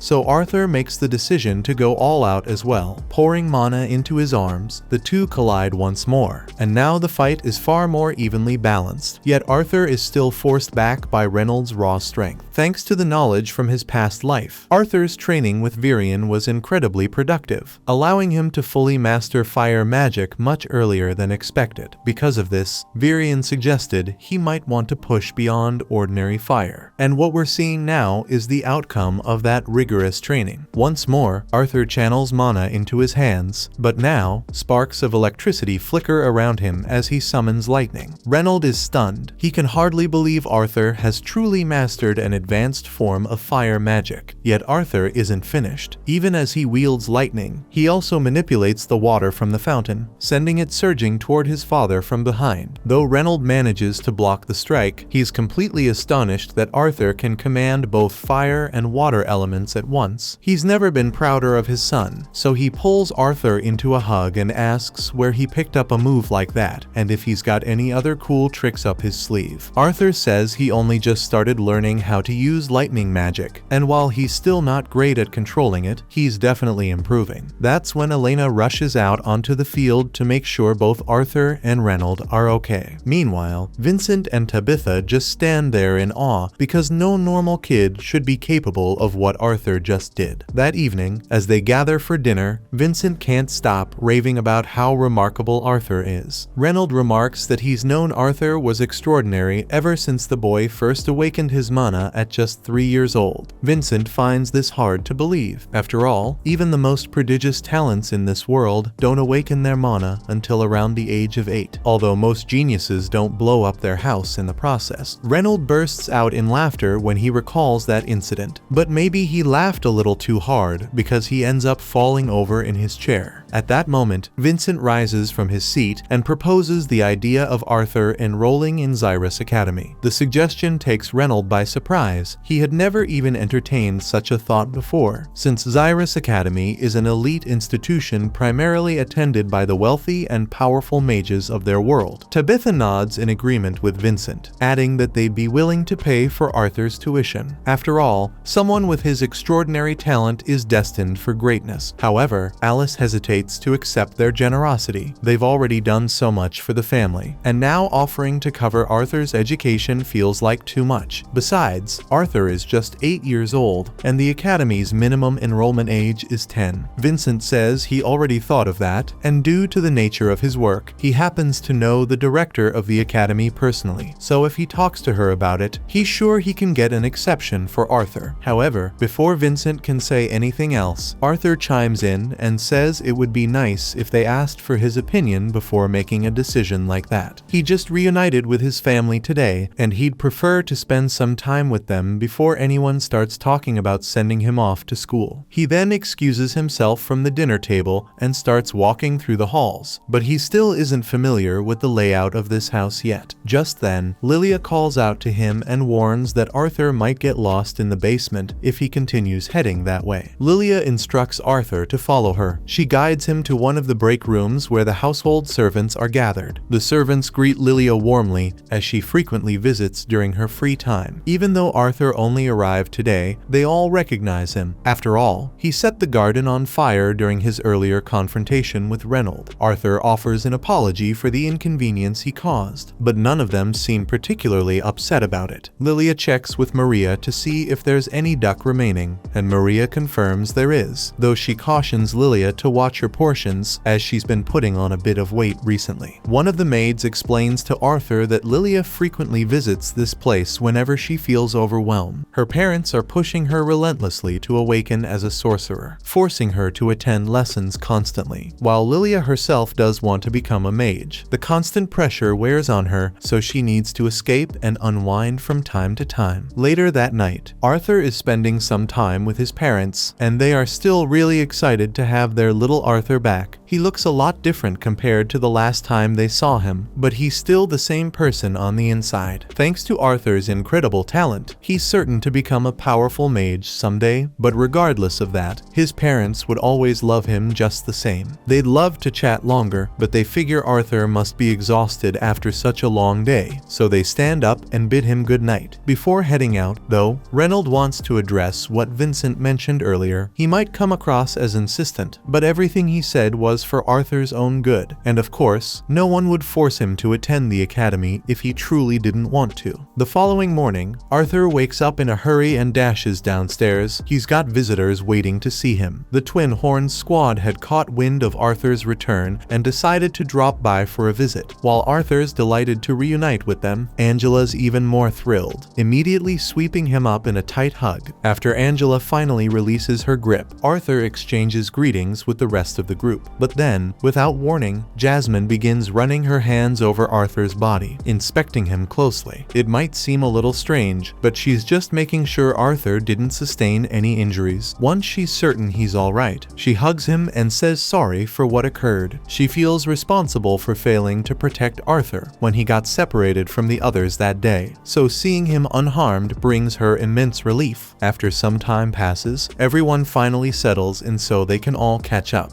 and Arthur is taken aback when he hears that the Twin Horns actually stayed for a while in the distant city of Estiston. They landed a highly profitable job there, but in the end, they had to return to the capital for another mission. Listening to their stories made Arthur understand just how little he actually knows about the kingdom of Sapin, not to mention the vast continent of Dickathon. Becoming an adventurer could be a great way to explore the world, but that would require leaving his family behind once more, and he isn't entirely sure he's ready for that. Arthur finds himself back in his room a few days later, training with his beast will. When he makes a discovery, it allows him to stop time. However, at his current level, he can only hold time frozen for a few seconds, and each attempt leaves him completely drained. He begins to question whether all this effort is truly worth it for a power he doesn't fully grasp. But then, he reminds himself of the reason he's pushing so hard to protect the people he cares about. No matter how difficult it gets, he's determined to keep training. But right before that, he notices just how bad Sylvie smells. So without hesitation, he scoops her up for a bath. Sylvie absolutely despises being washed, but Arthur isn't about to let her roam around filthy inside this mansion. And while he's thinking about the mansion, since the Helstia family lives in such luxury, their auction house must be incredibly successful, though he doesn't know much about them beyond that. After finally finishing Sylvie's bath, Arthur is drying her off on his bed when his family walks in and announces it's his turn to get cleaned up. Since he hadn't bothered much with his looks during his time in the Elf Kingdom, his mother drags him to her hairdresser, who guarantees he'll leave looking amazing. A few hours later, he doesn't look all that different. Just a bit of his hair has been trimmed, but everyone insists he now looks incredibly stylish. Arthur asks why everyone suddenly seems so interested in how he looks, and Tabitha responds by saying she had been considering giving him a tour of their auction house. However, since the Helstia auction house is highly prestigious and even receives visits from members of the royal family, they couldn't possibly let him enter with his hair looking the way it did. Since they're already in Xyrus City, Tabitha suggests giving Arthur a tour, and Elena immediately chimes in, excited to join so she can spend time with her older brother. Lilia feels a twinge of jealousy. After all, before Arthur returned, Elena used to spend most of her time with her, but Lilia also wants to be around Arthur, so she tries not to let it bother her too much. The group enjoys the whole day together, even stopping to play ring toss around a nearby statue. But some random guys suddenly hurl a ring straight at his head before casually walking away. Arthur turns to Lilia and asks if she has any idea what that was about, since those guys were acting ridiculously rude for no reason. She clarifies that those were students from Xyrus Academy, and they behave that way because, in that uniform, nearly everyone in town treats them like royalty. Arthur feels let down, as he hadn't expected to encounter arrogant academy kids here, but he chooses to overlook it for the time being. A short time later, Arthur detects some intriguing energy emanating from a shop, so he heads over to investigate, and his parents clarify that the store deals in beast cores. Arthur is astonished, as he was unaware that beast cores could be bought, having never witnessed such a thing in the Elf Kingdom, though it's quite typical here in the Human Kingdom. Tabitha had mentioned that beast cores can boost a mage's power, and if one contains a beast will, its price can go as high as 100 gold coins. To give some context, that amount of money could support Arthur's family in comfort for the next 250 years. She goes on to say that the auction house will be selling some beast cores later, so if he'd like, she could let him handle one. Arthur thanks her for the kind gesture, but he isn't too eager since he's already content with the beast core Sylvia gave him. Just then, Lilia chimes in and asks her mother if she can have a beast core, but Tabitha promptly refuses, explaining that simply owning a beast core won't help her awaken as a sorcerer. Besides, she believes it's far too costly for someone Lilia's age. Despite Lilia's continued attempts to persuade her, Tabitha stands her ground and says the discussion is over. They then head to a cafe for lunch, but Arthur can clearly see that Lilia is still very upset about what happened. From what was said earlier, it's obvious to him that Tabitha doesn't want Lilia to rush her awakening. Still, for some reason, Lilia seems unusually impatient. Arthur is just about to ask her what's going on when he suddenly realizes that Lilia has disappeared. She's already started walking into a dark alleyway. Arthur stands up and follows her, eventually finding Lilia inside a magic store. She's examining one of the less expensive beast cores, and with her saved allowance, she could actually purchase it herself. But Arthur questions her, asking if she's certain about this. After all, just having a beast core won't guarantee that she'll suddenly be able to wield magic. But Lilia insists she won't know for certain unless she tries. She reaches for the beast core, but Arthur quickly takes hold of her hand, urging her to wait. He really doesn't think it's the right move. Yet Lilia refuses to listen to him, frustrated that he could never truly understand how she feels, not when he's already so naturally gifted. She steps back from Arthur, but in doing so, she unintentionally collides with a boy behind her, revealed to be the same Xyrus Academy students from before. She offers an apology for the bump, but the boy's ego is too puffed up to see it as a simple mistake, so the group gears up to pick a fight. Hearing the disturbance, the store owner steps out to investigate, but the moment he spots the Xyrus Academy uniforms, he decides he wants no part in dealing with those troublemakers. Without a word, he turns around and retreats into his office, pretending he saw nothing. Now the boys are free to do as they please, and their first thought is to teach Arthur and Lilia a lesson by burning them. Lilia quickly ducks behind Arthur for protection. Arthur would prefer to settle things peacefully, but given how unreasonable these guys seem, he braces himself to teach them a lesson instead. But just as the fight is about to break out, Tabitha and Alice arrive, ordering everyone to dismiss their magic at once. The boys, however, brush off Tabitha's warning, asking if she really believes she can stop them. Even the shopkeeper rushes out, pleading with Tabitha not to provoke the boys. After all, if they wanted to, they could easily reduce the entire shop to rubble. However, Tabitha warns them that even Academy students won't escape consequences if they dare lay a finger on the Helstia family's daughter. The moment the boys realize Lilia is a Helstia, they panic. After all, her family is one of the Academy's biggest benefactors, and expulsion would be guaranteed if the director learned of this. So, they start to depart without further trouble, but not before insulting Lilia by calling her an incompetent. Upon returning home, they immediately tell Vincent about the incident. He's stunned to hear that Arthur and Lilia almost came to blows with Academy students, though thankfully, Tabitha intervened before things escalated too far. Vincent realizes with a chill that if she hadn't stepped in, Arthur might have gone far enough to kill those boys. Lilia apologizes for causing so much trouble, but Vincent tells her it's nothing to worry about. She didn't do anything wrong, and with all the donations he has made to the Academy, an incident like this won't affect her chances of enrolling. He also tells Arthur that the same applies to him, but Lilia feels so insecure that she assumes her father is suggesting Arthur should enroll in the Academy in her place. Her parents try to comfort her, insisting that's not what they meant, but Lilia, seeing herself as a failure for not being able to use magic, believes they must see her the same way. She shouts that she hates them both and runs off, leaving her parents completely baffled. A few hours later, when it's time for dinner, Arthur heads to call Lilia down, only to discover she isn't in her room. Back when Lilia was younger, Vincent used to tell her stories about the Academy, which filled her with excitement, and that eagerness made her impatient. Still, she couldn't enroll until she awakened her mana, and that's taken much longer than anyone anticipated. Her parents constantly reassured her that there was no reason to hurry, but when she saw Arthur already mastering magic at such a young age, it left her feeling worthless. Eventually, Arthur finds her alone in the maid break room, and though he wants to apologize, he hesitates, worried that his words might come across as condescending. Unsure of the right way to handle the situation, he struggles with how to approach her. However, before Arthur could say anything, Lilia apologizes for being jealous of him. After Arthur demonstrated his power, he earned all of her father's attention, but she doesn't blame him because it's her own fault for being so incompetent. She really thinks her parents are disappointed in her, and Arthur understands the feelings of self-doubt that must be racing through her mind, so he takes her face in his hands and assures her she's not a failure. He can see how much effort she's put in, and he knows her parents recognize it too. Arthur is certain they're incredibly proud of her, and some unusual exception like him appearing doesn't change that. Lilia lets out a laugh, finally seeing how ridiculous she'd been acting. Her father wants her to become a sorcerer so she can be happy, which is why he has been donating so much money to ensure that she gets enrolled at the Academy. She understands that her parents don't want her to push herself too hard, but the more Vincent does to secure Lilia's position, the more others will look down on her as a spoiled child. Wanting to help her, Arthur asks if she truly wishes to wield magic, because if that's the case, he knows a way to accelerate the process. Later that evening, Arthur informs Lilia's parents that she's gone out, catching them completely by surprise. Confused, they press him for an explanation. Arthur tells them that he sent Lilia to do some training so she can awaken her magic, but in case they are worried, he assures them that the people he sent Lilia to are really nice. Vincent and Tabitha ask him why he would send Lilia away without getting their permission first, but Arthur tells them Lilia is the one who wanted it to be this way. Had she spoken to her parents before leaving, Lilia's determination might have faltered. Still, she made sure to write them a letter, which Arthur now passes to Vincent. In it, she confesses how worthless she's felt all this time without magic, and swears that no matter how many years it takes, she'll train relentlessly until she becomes a truly powerful sorcerer. However, until then she isn't going to return home, so she tells her parents to take care of themselves. Vincent falls to his knees in despair because he realizes this is all his fault. He is the one who reinforced the idea that Lilia needed to become a mage to be happy. In truth, whether she can use magic or not, she will always be his daughter, so he could never think of her as useless. After Vincent finishes speaking, Arthur turns to Lilia and says it's time to step out, and to Vincent's shock, she had been concealed behind the door the whole time. Arthur then begins by expressing his regret for deceiving them. He understands how crushing it feels to believe your child has vanished without warning, and he sincerely apologizes for making them endure that fear. But his intention was to show Lilia that her parents would care for her no matter what, even if she couldn't use magic. Vincent gets why Arthur went to such lengths, so he isn't angry. In fact, it makes him see just how mistaken he had been. He walks over to Reynold and Alice and says he's sorry for pushing to send Arthur back to the academy right after he finally came home. He also feels the need to say sorry to Lilia for almost pressuring her into becoming a sorcerer. He assures her that attending the academy isn't necessary. She doesn't have to master magic to find happiness, and the choice is entirely hers. Lilia is grateful for his words, but she responds that she still wishes to go to the academy, even if her magic takes longer to awaken. She explains that her dream is to become a sorceress who uses her powers to bring joy to others. Arthur tells her that if she's certain this is what she truly wants, he's willing to awaken her magic himself. And since he's going to unlock Lilia's mana, he figures he might as well do the same for Elena while he's at it. The two girls take their seats in the center of the room, and Arthur instructs them to begin by closing their eyes, taking deep breaths, and exhaling slowly. This will help them become aware of the mana inside them. Elena picks up on the sensation immediately, but Lilia still doesn't feel anything stirring within her. She starts to worry that maybe she just isn't cut out for magic, but Arthur reassures her she simply needs to keep trying. Then, placing a hand on each of their backs, he gives them a heads up. He's going to activate their mana now, and they might notice a slight warmth spreading through them. Lilia begins to see lights once Arthur finishes. That's the sign her mana has awakened at last. Overwhelmed with joy, she can hardly contain her excitement. Later, Arthur and his family receive an invitation to the Helstia auction house, and they're all struck by how massive and grand the venue appears. Alice begins to feel uneasy, unsure if she's suited for such a high-class event, but Tabitha comforts her, saying there's no need to worry and they should simply enjoy the evening. This particular auction has stirred excitement among both adventurers and nobles, as it presents a unique opportunity to purchase rare treasures gathered by Vincent. Among these are items like magical beast cores and lavish foreign statues, which is why the security measures are extremely strict, with Reynold overseeing all the guards on duty. As the auction kicks off, Vincent takes the stage and reveals that they have very special guests in attendance tonight: the royal family of Sapin Kingdom, King Blaine, Queen Priscilla, along with Prince Curtis and Princess Catherine. The crowd erupts in cheers for the royals, leading Arthur to conclude that they must be just and beloved rulers for the people to hold them in such high regard. With the royal family present, Reynold and his guards double their vigilance, ensuring that nothing happens during the event. Meanwhile, within the auction hall, Vincent kicks things off by presenting the first item up for bid. This particular blade was crafted by a renowned artisan, and mana has been infused into it, allowing electricity to surge through its tip. The opening bid for this electrified sword is set at 50 gold coins, but without hesitation, one of the attendees counters with an offer of 51. As the bidding war heats up among the participants, Arthur finds himself wondering whether he could imbue a compatible weapon with an elemental attribute of his own. At that moment, he notices Vincent presenting a pair of masks, which immediately catch Arthur's attention. But his focus shifts when he realizes Sylvie is nowhere to be seen. Initially, he assumes she might be playing with Lilia or Elena, but upon spotting them asleep nearby, he rises from his seat to go search for her. Meanwhile, Sylvie strolls through the corridors of the auction house when, unexpectedly, the sorcerer accompanying the royal family intercepts her. Back at the auction stage, Vincent unveils the next item, an orank lion cub. The moment Prince Curtis lays eyes on it, he turns to his father and insists on having one. As the bidding begins, begins. A king swiftly places an offer of 1,000 gold coins. Naturally, no one dares to challenge the king's bid, so the lion cub is promptly sold to him without any further competition. The king steps onto the stage to claim the kitten, and Vincent asks what he intends to do with it. The king replies that he could tame the creature for himself, but since Curtis has offered to train the beast to the best of his ability, the king plans to entrust it to him instead. Meanwhile, Arthur is searching for Sylvie when a sharp scream echoes from the hallway.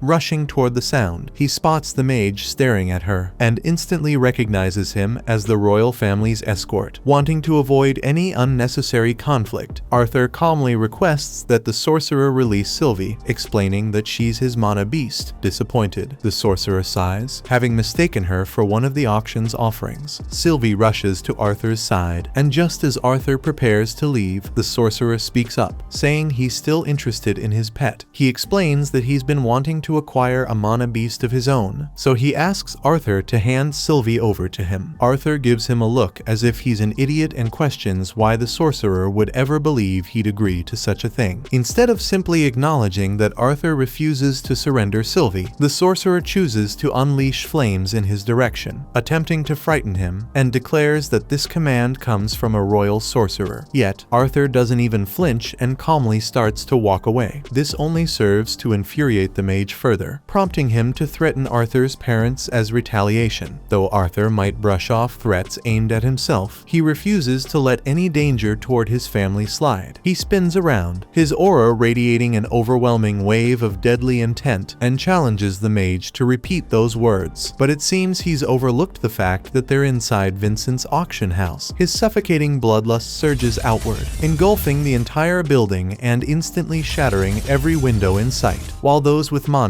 like the king, manage to endure the pressure, those without, such as Vincent, collapse instantly under the crushing force. The king moves to check on Vincent, while the royal guards encircle their monarch, assuming the murderous aura must belong to an enemy. The king, however, assures them he can protect himself and orders them to focus on shielding the other guests and apprehending the intruder instead. Arthur quickly grasps the consequences of his actions. While he may have successfully intimidated the royal sorcerer, he also just unleashed complete chaos. He withdraws his bloodlust, but it's too late. Panic has already taken hold, with confusion spreading and no one understanding the situation. Reynolds takes charge, commanding everyone to evacuate immediately while he works to bring order to the mess. Following the incident, after everyone has been safely evacuated, the king requests a private conversation with Reynolds. He wishes to confront Reynolds about his failure to apprehend the culprit, and Reynolds offers an apology. However, the king regretfully informs him that punishment is unavoidable. Reynolds accepts whatever penalty the king deems appropriate, but before the king can deliver his decision, the sorcerer intervenes. The mage urges the king to show leniency, pointing out that no lives were lost in the ordeal. However, the sorcerer isn't acting out of pure kindness, and he makes that evident by remarking on how impressive Arthur's mana beast appears. The king proceeds to introduce Sebastian to everyone, explaining that he is a mage tasked with protecting the royal family. Having saved the king's life on numerous occasions, Sebastian has earned the king's deep respect. So, when Sebastian expresses his interest in Arthur's mana beast, the king turns to Reynolds and asks if he would be willing to hand it over as a gesture of gratitude for Sebastian's earlier leniency. Arthur attempts to speak, but his mother quickly interrupts him, reminding him that it's disrespectful to speak out of turn to a king. In response to the king's request, Reynolds speaks up, explaining that he cannot comply because Arthur acquired Sylvie on his own, and thus Reynolds has no authority to hand her over to someone else. At that moment, the king chooses to address Arthur directly. Facing him, he asks if Arthur would consider giving Sylvie to Sebastian, but Arthur refuses, stating that nothing could ever replace Sylvie. The king then suggests a trade, offering the world lion cub he recently obtained in exchange for Sylvie. He insists that although Arthur's mana beast may be rare, the lion cub cub should be considered more valuable. Still, Arthur declines his offer once more and making it clear that he has no intention of selling or trading Sylvie under any circumstances. The king begins to lose his patience and reminds Arthur that he has already asked him twice, insisting that a king should not have to repeat himself. He makes one final request for Arthur to hand over Sylvie, but the king's persistence starts to irritate Arthur. Rising to his feet, Arthur asks the king if he himself would be willing to sell his own children. Hearing this stuns the king so much that he doesn't know what to say, but Arthur continues and reminds the king that he has already turned down his request 3 times already. Yet he refuses to accept that some things are so precious that they aren't for sale, so he wants to know how the king would respond if someone came up to him and demanded to buy his children. The guards rush forward at once to strike Arthur for showing disrespect to the king, but Arthur effortlessly knocks them both out with a single punch. Sebastian starts calling them fools for not managing to kill one small child, and he is determined to obtain Sylvie no matter what. To that end, he casts a spell, hoping to burn Arthur to death. Yet, Arthur triggers his ultimate ability, freezing time throughout the entire room, except for Sebastian. Sebastian looks around in confusion, wondering why everyone has suddenly frozen, but Arthur informs him that none of them can hear anything he says. Arthur then starts to approach him slowly, and in a panic, Sebastian warns him to stay away, claiming that Arthur has no chance against a royal sorcerer. In response, Arthur calmly breaks one of Sebastian's legs. He starts calling out for help, but Arthur tells him no one can save him here, so he had better listen to what Arthur has to say while he is still conscious. Arthur warns him to know his place and be careful about who he threatens, because next time things will be much worse for him. A few seconds later, time returns to normal and Arthur passes out from all the exertion. A short time afterward, Arthur wakes up in his bed with a pounding headache, realizing he might have pushed himself too far by using his ability. Though he managed to freeze time for a brief moment, the strain on his body was immense. Just as he's processing this, Alice enters to check on him, relieved to see he's finally awake. Arthur asks her to fill him in on what happened after he lost consciousness, and Alice explains that everyone was stunned when he collapsed suddenly. She hurried to treat him, but even so, his body took a long time to recover. Now that Arthur appears to be doing well, Alice takes him into town to go shopping after their talk. As they walk through the streets, Arthur notices a hairpin that would suit Elena perfectly, but since he still has no money, Alice purchases it for him, suggesting he give it to Elena as a present later. She even offers to buy something for Arthur too, but he hesitates, wondering if they should really be spending money, especially since Reynolds may have lost his job at the auction house. However, Alice tells him he doesn't have to worry about their family's finances because she has a job as well. Arthur had no idea of this, but apparently Alice makes luxury items and they are quite popular among the nobility, so she makes a decent amount of profit, so they can still afford to buy whatever they want. So much so that by the time their shopping trip is over, Arthur and Alice are carrying a bunch of bags. When they arrive back home, they overhear Reynolds in the living room speaking with someone, firmly stating that his silence isn't for sale when his son was almost killed. Arthur steps in and asks what's going on, and as soon as Reynolds sees him, he expresses his relief that Arthur is up and about. Arthur reassures him there's no need to be so worried, as he's completely fine. The man Reynolds had been speaking to suddenly recognizes Arthur as the boy from the incident and invites him to join their conversation. The man hands Arthur and Reynolds a pouch of gold from the king, calling it a modest apology for what he describes as yesterday's minor incident. Arthur disagrees. Being assaulted by 2 knights and a royal sorcerer hardly feels minor, but he chooses to remain quiet, thanking the man for making the trip. Pleased by Arthur's response, the man smiles and reassures him that the 2 guards involved in the attack have already been fired. After all, he explains, the king would never condone harming a child over something as trivial as a declined request. Reynolds believes that simply firing the knights who attempted to murder his son isn't a sufficient punishment, but the man counters by reminding him that Arthur was disrespectful to the king in the first place. Moreover, the king showed mercy by forgiving Reynolds' failure to protect the auction house, so he shouldn't begrudge the guards receiving a bit of mercy too. Just as Reynolds opens his mouth to respond, Arthur interrupts, insisting there's no reason to be angry. After all, it was his own fault for speaking improperly, and since he escaped without serious harm, it doesn't trouble him. Arthur asks about Sebastian's condition, since his leg was broken. The man clarifies that Sebastian was relieved from his position for assaulting Arthur, and is currently undergoing treatment in a hospital. Sebastian kept claiming that Arthur was responsible